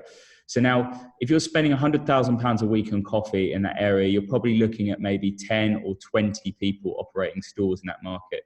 So the highest you can obtain is probably about 20,000 euros a week, right? Which means that in any given, so, that's assuming you're going to capture 5% of the market, right? So that means that in any given week, any given year, the most you're going to make is €1 million, right? Now, bearing in mind that your gross margin on that is probably going to be only about 20% because of real estate costs, staffing costs, marketing costs, etc. So the upper end of your business limit is probably about €200,000, right? Which is great, right? But then I say I'm an investor and I want to take a 20% stake in your business, right? So immediately the most I'm going to get out of it is 40,000, right? Now say it costs about 100,000 euros to fit out the cafe, right? That means that I need to wait 2.5 years before I get my money back, right? And that's not to say it's a bad investment. It's probably going to be quite consistent, right? There's probably going to be maintenance, capex in there and all sorts of other things. So the point that I'm trying to make from that is coffee stores are not high margin businesses and not interesting to me, right, as an investor. Now, there are people who would invest in it. You know, banks would love to do that. Banks have lots of money to do it, depending on your track record and all sorts of things. Private individuals, family members will probably invest in that. But when you're a venture capitalist, you're looking for something that can have high potential for upside and growth. So yeah, that's a bit about the market size. And then, and with the market size as well, a real pet hate from investors, from startups is, you know, say I'm doing so I mean, have you seen sort of the target addressable market and addressable market and total addressable market? Have you seen those? I'm guessing that's been covered in the program, but you know, a really good example with PyTag is, you know, if you pitch to me saying the global grain market is 3 trillion each year and we're going to service that market, and actually the transaction fees at the moment are 1% of that. So, you know, immediately that means 30 billion is our total market size and we're going to capture 1% of that. So actually we're going to make, you know, 30 million a year in terms of, you know, net revenue. Like that's unrealistic, right? Because I don't think you're going to get there in 5 years. Right? Because you're not a global business, you've got to get global, right? You might get there one day. So when you say your, you know, total addressable market is, let's just say 3 trillion using the example, I'm not going to buy into that. Whereas if you say, you know, last year in Ukraine, 500 billion euros worth of grain was sold to, you know, overseas suppliers or whatever, and we're servicing that market. And actually, we're going to start in the Odessa region, and that we're going to start with these farms. So you can say like that in the immediate term, your market size is this, and then once you prove that, it's bigger, right? So you show that you have vision that you're going to go global, but let's be realistic with what you can achieve. Like a pet hate is when you have a startup going, the global market is 3 trillion, and if we can capture just 1%, we'll have a $30 billion business. And you constantly see this a lot at startup pitches. And the problem with that is you just told me that you have an aspiration, but you don't have a realistic, achievable objective. And that's not to say that you can't achieve it. It's just that I won't believe you, right? There's a brilliant thing that Bill Gates said once. He said, most people overestimate what they can achieve in a year and underestimate what they can achieve in 10. And so the point, I guess, that I sort of want to make is that with the market size, be realistic, but show that it's lucrative, and be really clear on your target addressable market. Market sizing is half art, half science. So if you get really stuck, there are loads of different ways to size a market, and I'm sure some of the other mentors in the program will be able to help you. The final thing is what we call the Zack angle. Zack is a growth consultancy. So we work with large international businesses, with distribution networks globally, Yamaha, Facebook, Volvo, Google, Parker Pens. You know, we've worked with so many different people over the years. And so we know a lot about many industries. And so if we can find a way that we can help something go a little bit better, then we will. So there's a big pet store chain in the UK called Pets at Home. And we invested in Tailstar, and we knew that we could invest in Tailstar and get them to a point where Pets at Home wanted to buy them. So they put in an offer. And then the founder said, actually, no, I really love what I'm doing. I'm really connected with this mission. So actually, I'm not going to sell, but I'll accept some investment from you. And so he was able to get preferential terms. So the Zag angle is something you should all look for in an investor, which is, other than money, what are you going to add to me?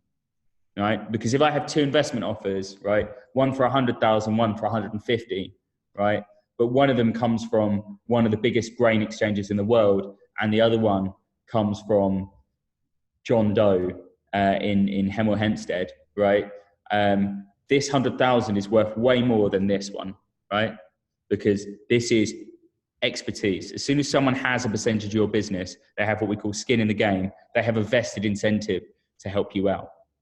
So really, really important that when you're looking for an investor, be very specific about how they can help. So I'll just talk about what we look for at Zack. We have 4 use cases. So first of all, consumer products. So whereas other investors will look at stuff in terms of how much money you make, etc., we'll look at something in terms of consumer empathy. So can you show that people want to buy it? Do we believe that people want to buy it? Does it solve a problem that many people face? The second thing is we do market and advertising tech. So a lot of the businesses we've started because they're actually problems that we were trying to solve for our customers. The third thing is new technologies. So have you got something that's different and that needs to go to market? And then the final is revenue generating ventures that are expanding to new markets. So are you making cash in one market and you want to expand to another? Can we help you? Is what you're doing missing in the UK? Is it missing in the US? Is it missing in Beijing? How can we help? So when we work with startups, a big part of it is around investment narrative, and it's really, really, really important. Like every founder in the world, give me cash, I need cash, give me cash. The best businesses don't need cash, by the way, but you know, sometimes you need cash to get stuff started. And when fundraising, you really need a good narrative. You need to be able to show momentum. You need to position investors in different ways. One of our startups has an amazing entrepreneur who's very good at storytelling. And even though his product is turning about 100K, he managed to land an 8 million investment with Tencent.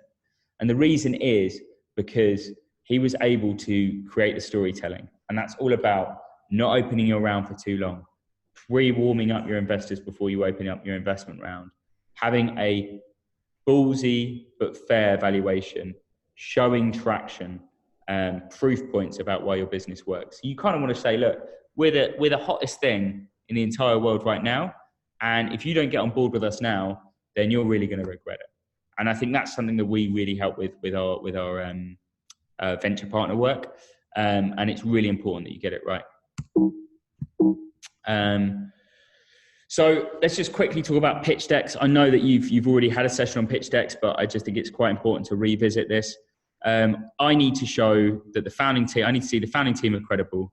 You need to show me traction, that people want to buy the product, that the market size is good, and your product is different and will succeed. It's really important. If I see a pitch deck that just doesn't tell me that, I just get really underwhelmed.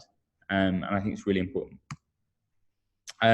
Another thing, I see a hell of a lot of pitch decks and they are all really onerous and boring, right? So it needs to be readable in 2 minutes. I'm not going to read text, right? It needs to be, you know, flick, flick, flick, flick. Right. Okay. I get it. Right. It needs to follow a loosely prescribed format, right? So it can't be 30 slides long. It's got to be quick, and it's got to have a slide on the team, slide on the product, slide on why it's different, slide on the market side, slide on go-to-market strategy, timeline, definitely the team, why you're going to succeed, or product roadmap, what you're going to use the cash for, any traction, etc. A really clear definition of the problem, you know. So, and I can go into more detail about that, but I'm sure you've already had that in your pitch deck session. And it needs to get to the point quickly. I often say, if you can't describe what your business does in under 3 sentences, you haven't got a business. Straight up. You know, there might be deep tech solutions where I'm selling, say, farming tools to farming suppliers, and they might have really complex descriptions, in which case you need to be a lot more detailed. But you can still start off by saying, hey, we sell specialist parts to the farming industry, and the farming industry is broken at the moment, and we believe there's potential for farmers to be efficient by over 20% by using our product. Boom. Right? So the whole idea is you need to get to the point very quickly. So just to recap, simplicity is key, use clear and logical flow. And remember, a deck, isn't there to sell your business. I am not going to invest in your business off the back of a pitch deck, right? I'm going to sell it. I'm going to invest in your business as I get to know you as an individual. So the objective is not investment. The objective is a follow-up meeting. You want to perk my interest. You want to get me on the phone. Other bits of advice. Fundraising is a sales process, right? It's really important. The amount of people who this up really annoys me. At the end of the day, my time's really precious. Your time's really precious, right? And so the easiest way to make everyone's time more efficient is don't be late to meetings, right? Unfortunately, because I'm an investor and you're trying to buy something from me, I might be really busy and I might, it might not always work out as quick. But if you're late to a meeting and I'm like, well, hang on, why should I invest in you if you can't even turn up on time, right? If you send me a big email, I'm not going to have time to read it, right? I've got so many people asking me for cash. I'm not going to be able to cut it through. Don't get me wrong. When we invest or when we get closer down the line, I'll have all the time for the world from you. Once I get to know you and I really think that we can help and it's really good, we can chat for days. But at the beginning, really keep it short, sharp and succinct. Because if it's a long email, I go mark as unread and then I'll leave it in my inbox. And then it will go from, oh, hey, they asked for one thing. I'll just bash out a reply now to, I'll read that on Friday morning. And then it turns to the next week. And then a month later, I haven't replied. Make sure your deck is current. It really annoys me when I'm speaking to an investor about their investor deck, to a startup about an investor deck. And I say, look, it doesn't show traction. And they turn around and go, oh, actually, no, we've achieved X, Y, and Z. And I'm like, well, where is that in your deck? And they say, oh yeah, well, we've done that since wrote the deck. It's an old deck. You can't always keep things up to date. That's fair. And I understand. But, if I'm seeing a deck that's 6 months old and you've just, you can't be bothered to update it, then, you're probably not that good at selling. And then if you can't sell to me, then how are you going to sell your business to some other people? Meetings, really annoying. Don't be late to them. Test your comms in advance. If it's going to be Google Hangouts, great. The amount of meetings I've had where I've logged in on Google Hangouts and someone's logged in on WhatsApp or stuff. Now, if it's my fault, that's totally my bad and I'm really sorry. But if it's your way and I'm there and I'm frustratingly like, oh, how are we supposed to connect? So the way that I generally do it, and different people have different ways. Some people use apps like Calendly. I use Google Mail religiously. So in the location bit of Google Mail, we'll have where we meet. I'm pretty laid back, to be honest, but I know a lot of investors who just don't really care. Like if you're not there, that's it, it's done. I'm never going to chase you to invest in you. So we'll go into that in a second. And have a clear structure for the call. So,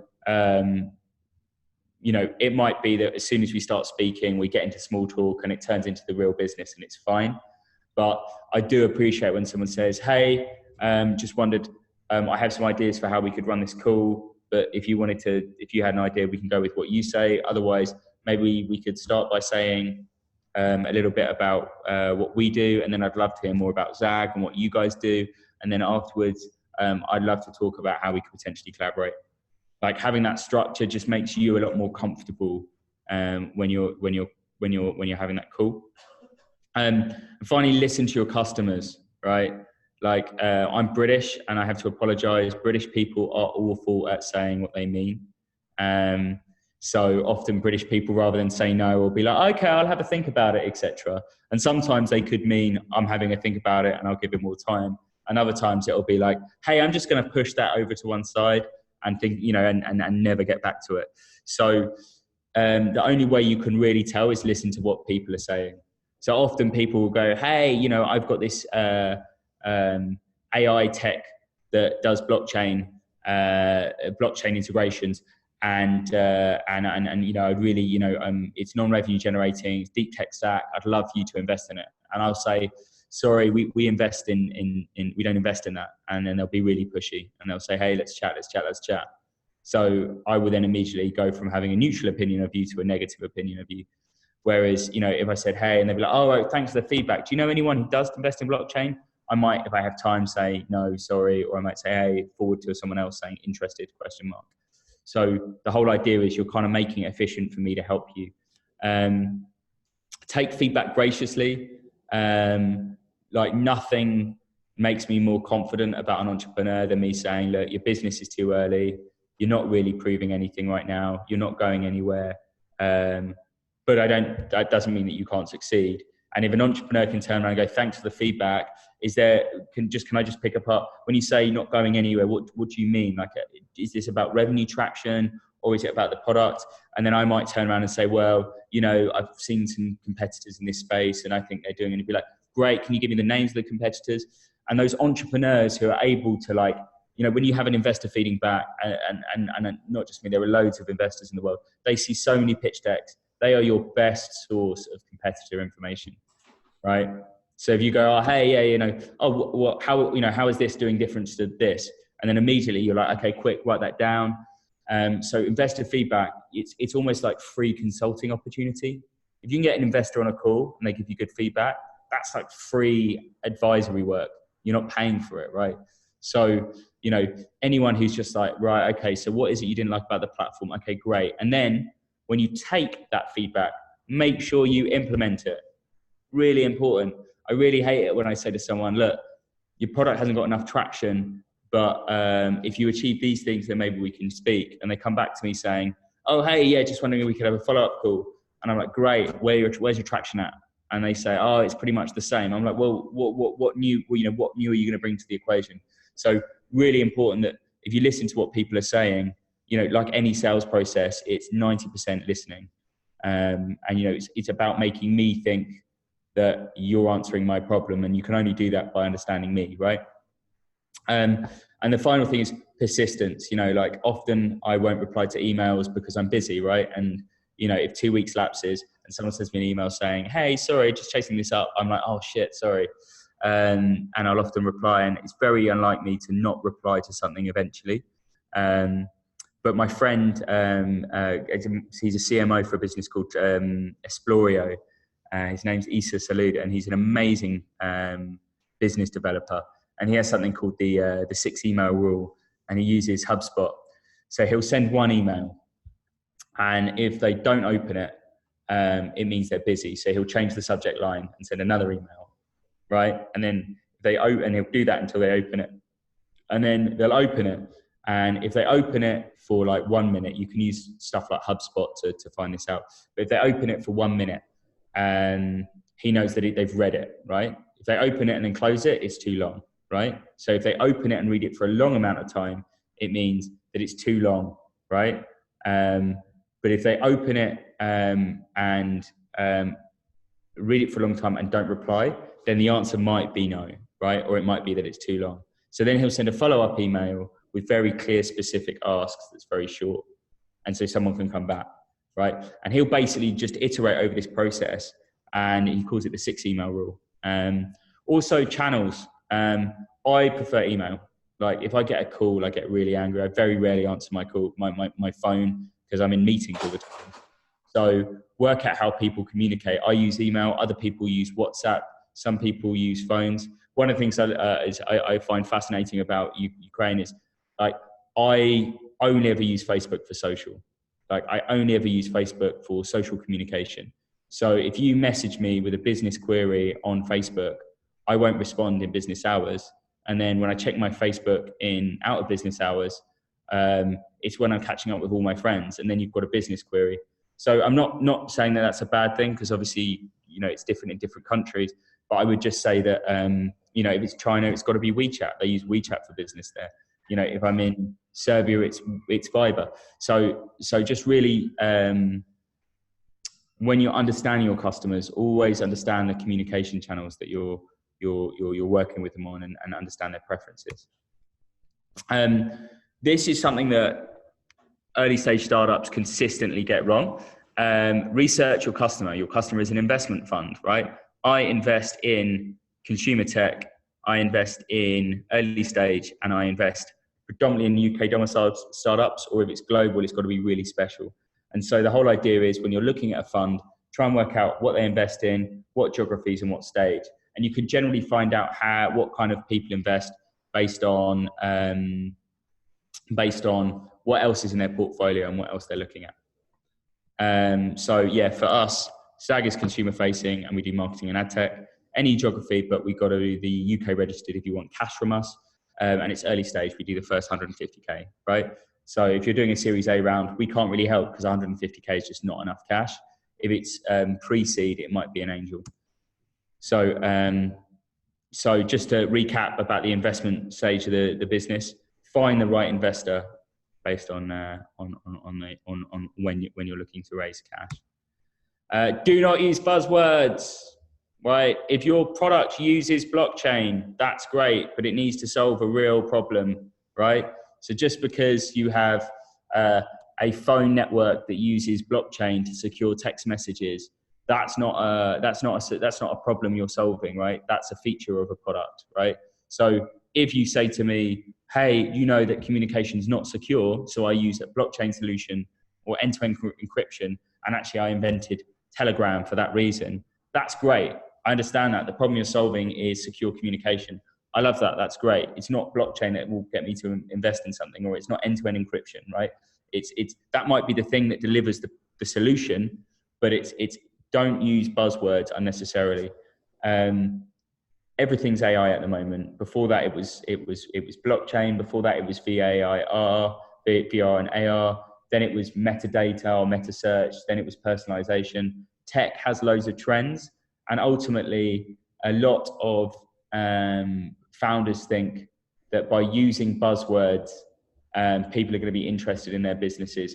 Don't get me wrong, some investors like to invest in fads. You know, they like to buy the latest Allbirds trainers and Patagonia gilets, but really good investors want to understand what is the problem you're trying to solve, how you solve it, and what is it about your solution that makes it different. And yeah, you might use blockchain, but at the same time, that might be part of the solution, but unless you can explain to me how blockchain does it in a way that nothing else would, you don't have a product, right? You have a product with a buzzword.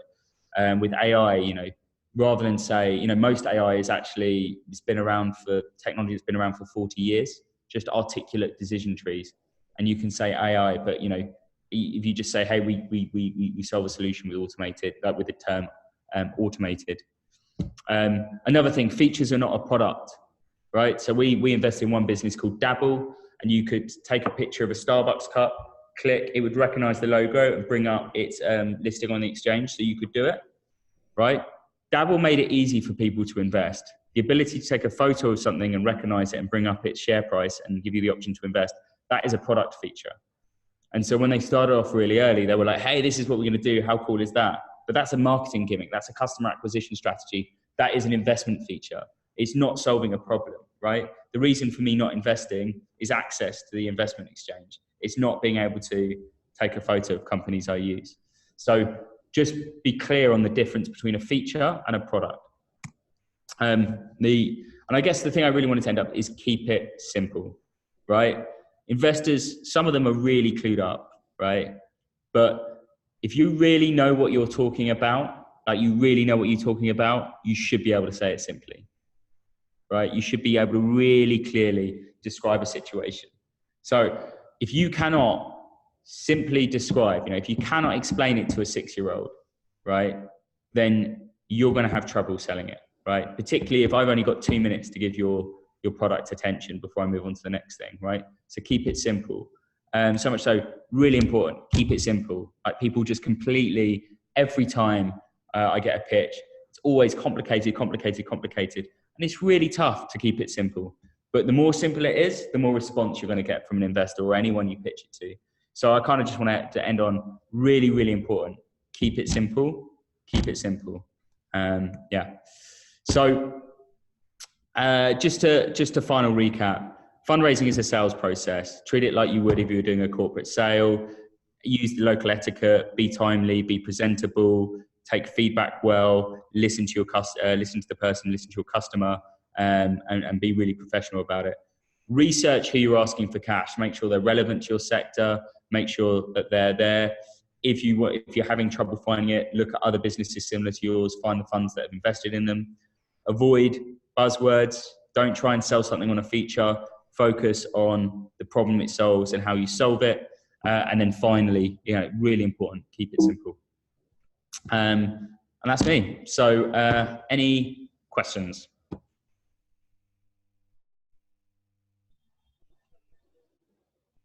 Brilliant. I think we're there. Oh, great. We've got some great. Hi, Will. Hey. My name is Mikola. I am from Newark, HR software. I do believe that you are a mentor in a few products and companies.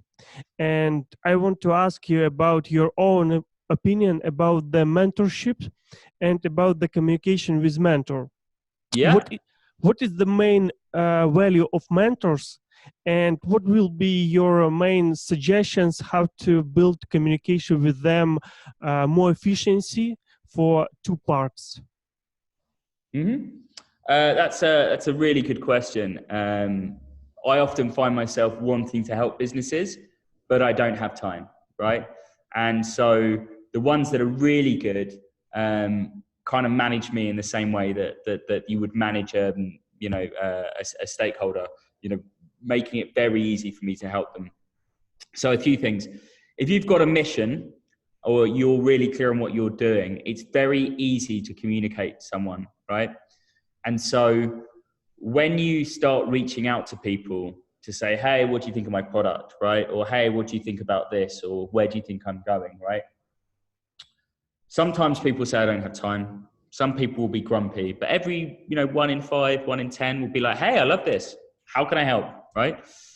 Now, good businesses, or a good tool that businesses use, not good businesses, but a good tool that I've used in the last 3 businesses I've started, is an advisory board, right?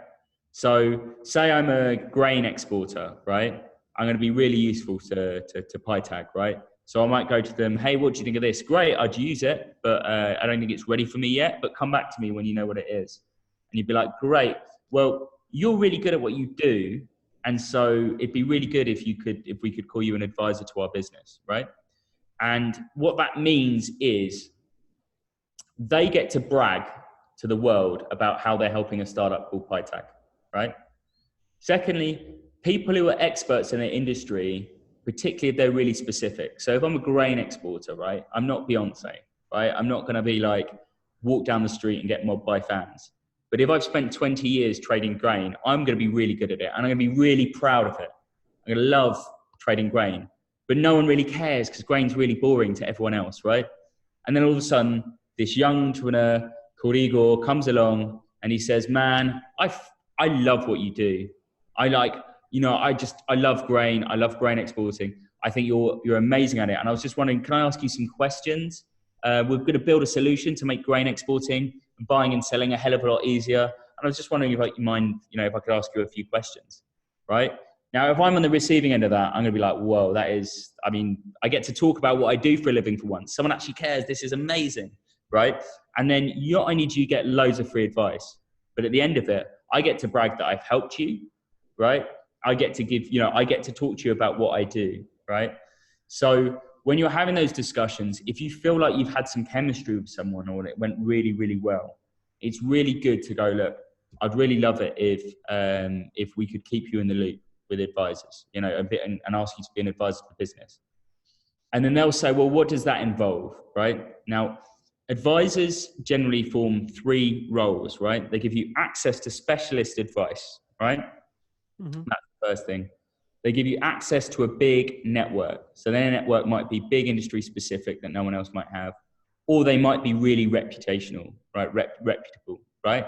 So, just if I have Mark Zuckerberg on my board, he doesn't even need to turn up, right? Everyone will be like, oh, have you heard about the great startup that Mark Zuckerberg is backing, right?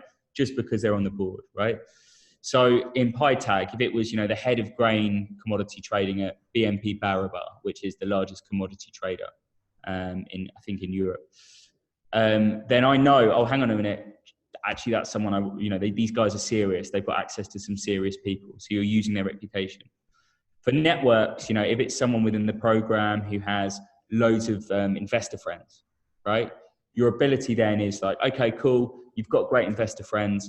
Do you know anyone who can help, right? And then the third one, it might be someone who's like legal or accounting. So, hey, how did you deal with this? And you kind of get sort of on the sly informal legal advice. Now, when someone says, hey, I'd like you to be an advisor to my business, you really want to structure the involvement, right? So generally we'll have a chat, be like, hey, can you be an advisor to my business? Great. What does that actually mean? And you'd be like, well, I might give you a call. If we can maybe have a half an hour call once every 3 months, that would be great.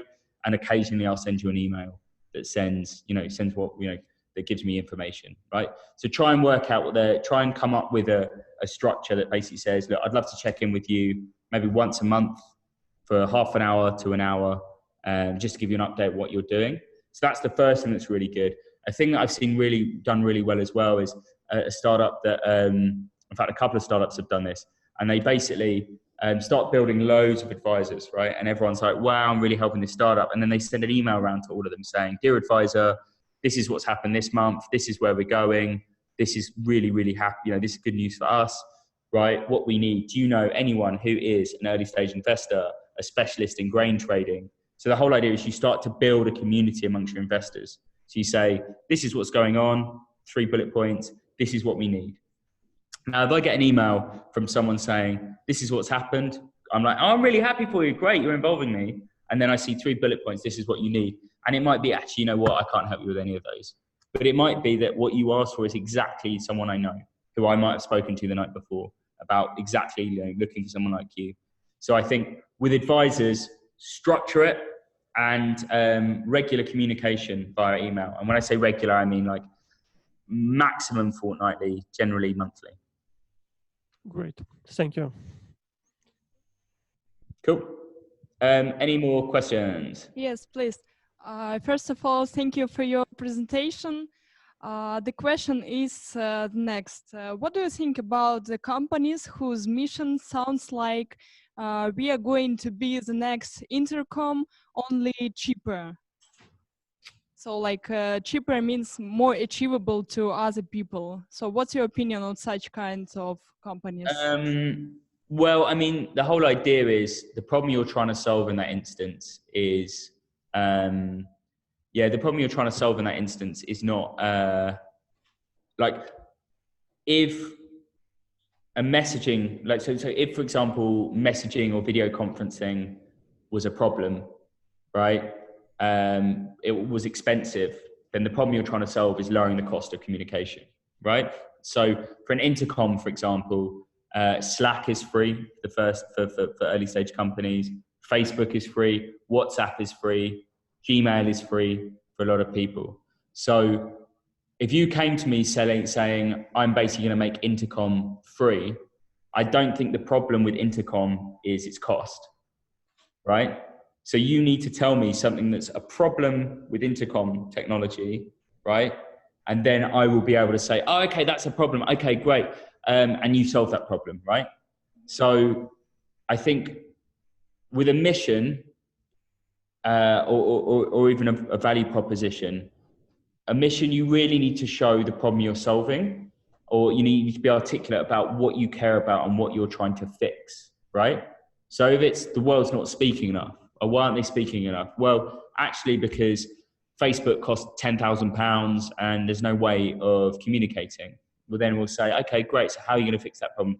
Well, I've developed a free intercom system, right? So that's something that, that's how it can come down to it. So, I think my feedback on that is saying something's cheaper. Like a lot of people think businesses succeed when they compete on cost. They don't. If you compete on cost, it's a horrible situation to be in, right?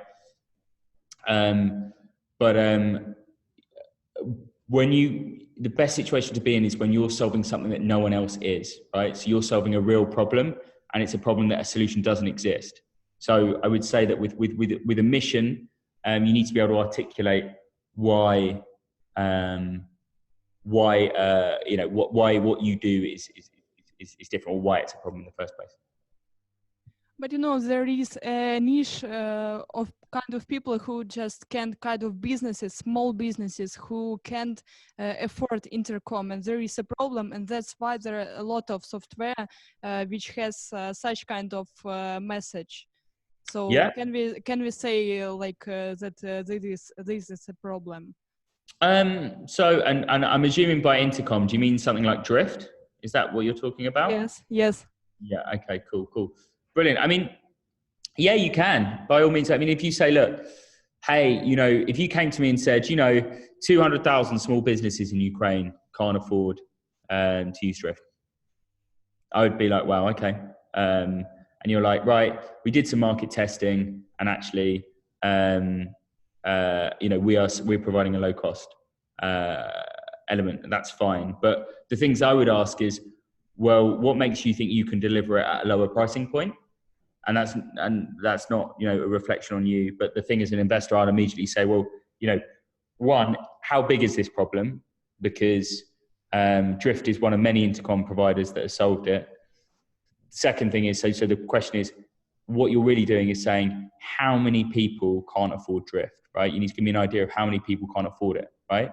Because if I'm using Drift, switching to you is going to be really expensive. So, because it's going to cost me time and effort, and it's going to be a faff, right? So you can't really target existing Drift customers unless you're offering something that they're not. Then you've got to show why it's a better product, why the user experience is better. And then you've got to be able to tell me how many people will benefit from it. So I'm not saying that it's not going to work. What I'm saying is that if I got a pitch deck through basically saying we're going to do Drift but cheaper, I would be really skeptical. And so what I need to see is traction. I need to see a lot of traction. I need to say, look, we've done it for 100,000 people already. Or, you know, we're already generating 1 million. So a really good example is we're on Zoom, right?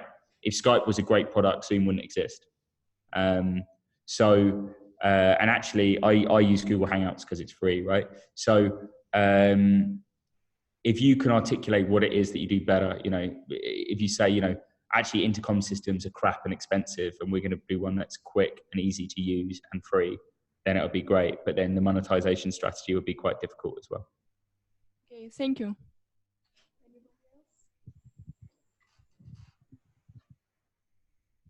Hi there again. We're a small startup in the health, snacks, and desserts space, basically. Next time you're in Kyiv, is it okay that we invite you to try our product and maybe give us 5-10 minutes of your feedback if you feel that the product is worthy enough to exist?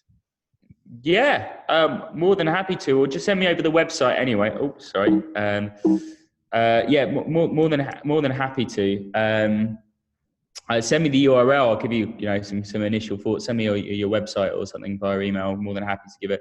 I think with consumer goods,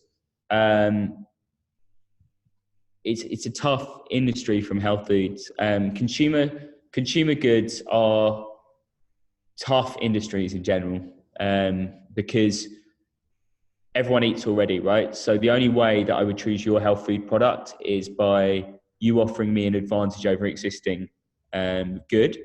So then you need to either offer something that's new, that's not out there before, in which case you need to educate the people before they buy your product. Consumer education is hard. Or then you need to have distribution. So you need to get it in all the shops, and then the distributor has a lot of power. And then you need to advertise it. And so with consumer goods, they're very difficult to get to market and get mass adoption. But that doesn't mean that they don't succeed. No, they succeed all the time in the UK. It's just they often take a lot of investment, and they often take a lot of grit. But you get to point to something on the shelf and be like, hey, I made that, and I made that brilliantly. So I think in the UK, there are lots of health food. You know, every week I see another health food brand, right? And all of these people are amazing people who have made amazing health food brands. And it really depends on what your sales strategy is, your go-to-market strategy, what your difference is, etc. So I think I'm more than happy to share some feedback, but with FMCG, you really need to double down on what makes you different, and the product experience, what it's like. You know, is it great because it tastes good? Is it great because it means I become a superhuman from eating your product? Like, what is it about your product that makes, you know, that I should buy? I'll be sure to convince you in that in 5-10 minutes next time. Perfect. Great. Thank you. Okay, thank you, Will. Any more questions from you, from Kharkiv, from anybody? No? Will, so we are almost done. So would you like to say a couple of words at the end? Yeah, I don't know. Just Yeah, really excited to meet you all. I can't wait. I think there's going to be a demo day or something coming up, or at least at the end of the program in September. But I said this when I was in Kharkiv in November last year. But Ukraine, I mean, in general, the state of play in Ukraine is that Ukrainians are amazing at making products, and I think that every time I meet someone from Ukraine, they have so much technical capability and so much thought goes into the product. And I think that this is an amazing thing and thing that Ukrainians should be proud of. And I think that the one thing that I would say, or bit of advice to all businesses in Ukraine, is that think about your customer. A lot of times when I meet businesses from Ukraine, they have super clever people with super amazing products, but for no customers. They hadn't thought about who their customer was or what they do that's different, and they're always chasing market share in America or in Sweden or, in another country. And I think that's, don't get me wrong, other economy, some great businesses started by Ukrainians in the US particularly, but generally. But I would generally say that if you're building something for a consumer, really be sure that the problem you're trying to solve is a problem for that consumer. Like really, really double down on validation, because if I don't believe that I need your product, or you can't evidence me that other people are buying your product, it can be the best thing in the world, but it'll go nowhere. So all I would say is just a closing sort of remark, particularly about this program, is there are some elements of the program that specifically talk about validation, marketing, growing your product, getting your, segmenting your audience, all of these kind of standard marketing things, which I would just say that if there's any bit that I think would be super cool for you guys to really pay attention to, it would definitely be the marketing side of things. And if you ever want to chat about that when I'm in town, then I'd be more than happy to. Mm-hmm. Thank you, Will. Just one question appeared to you. Mm-hmm. Okay, final question. So we're having some troubles working on creating our pitch deck, Mm-hmm. and we would like to get your opinion. So we think that the final version will be created the end of next week. Yeah. And we would like to send it to you just for you to quickly look at it and just see Yeah. your opinion about it. Have you heard about this guy? The 10 slides you need. Have you been shown this guy? Right, basically in 60 seconds, I'm just going to give you a quick demo of what a pitch deck should be, right? 10 slides, right? Your title, problem, opportunity, value proposition, why your product's special, the business model, is how you make cash and how you track success, your go-to-market strategy, who your competitors are, who you are as a team, how you're going to, what the numbers look like, why you should be interested, and achievement, use of funds, right?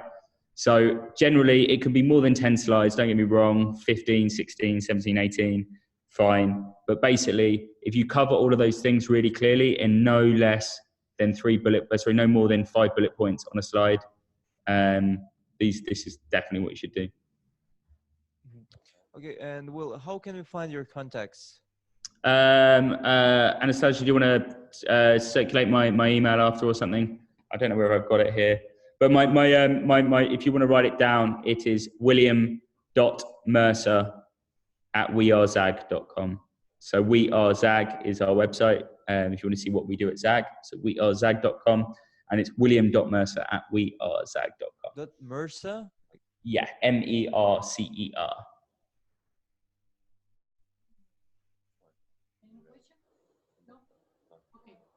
Thank you. Thank you very much. Cool. Well, thank you very much, everyone. I can't wait to meet you. So you can just come for that, and it's a full schedule of. Sorry, Will. This is the question about the presentation. So we'll have a live story on the Facebook, so you can just come to EO Business Incubator, and you can see whole, video and slides, everything there. Okay. Okay, thank you very much for your time, Will. And I would like just to say a big thanks to come to EO Business Incubator. So we usually have a weekly open session like you have today. And also welcome our teams who is struggling in the middle of a quarter, to come to the final stage for the investor meeting. So thank you very much. Have a nice evening. Keep struggling, succeeding for the next investor. Succeeding at the end. Thank you, Will. Bye. Thank you. Thank you very much, guys. Have a good one. Cheers. Bye.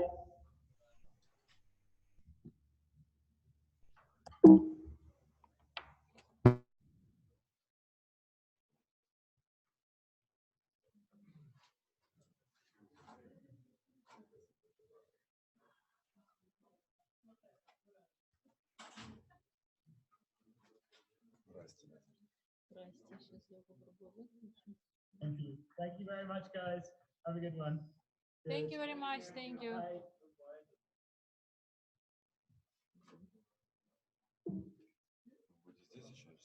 Да, сейчас.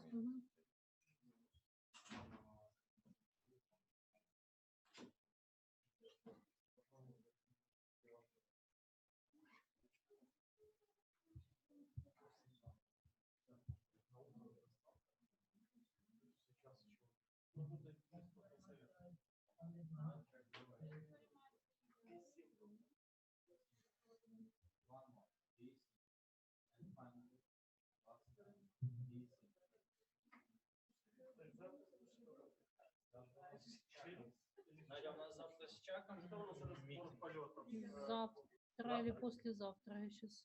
еще пока неизвестно. У нас должен быть. Кто-то знает, как выключить, что я iOS вообще не знаю. Давай Настю наберем, она знает.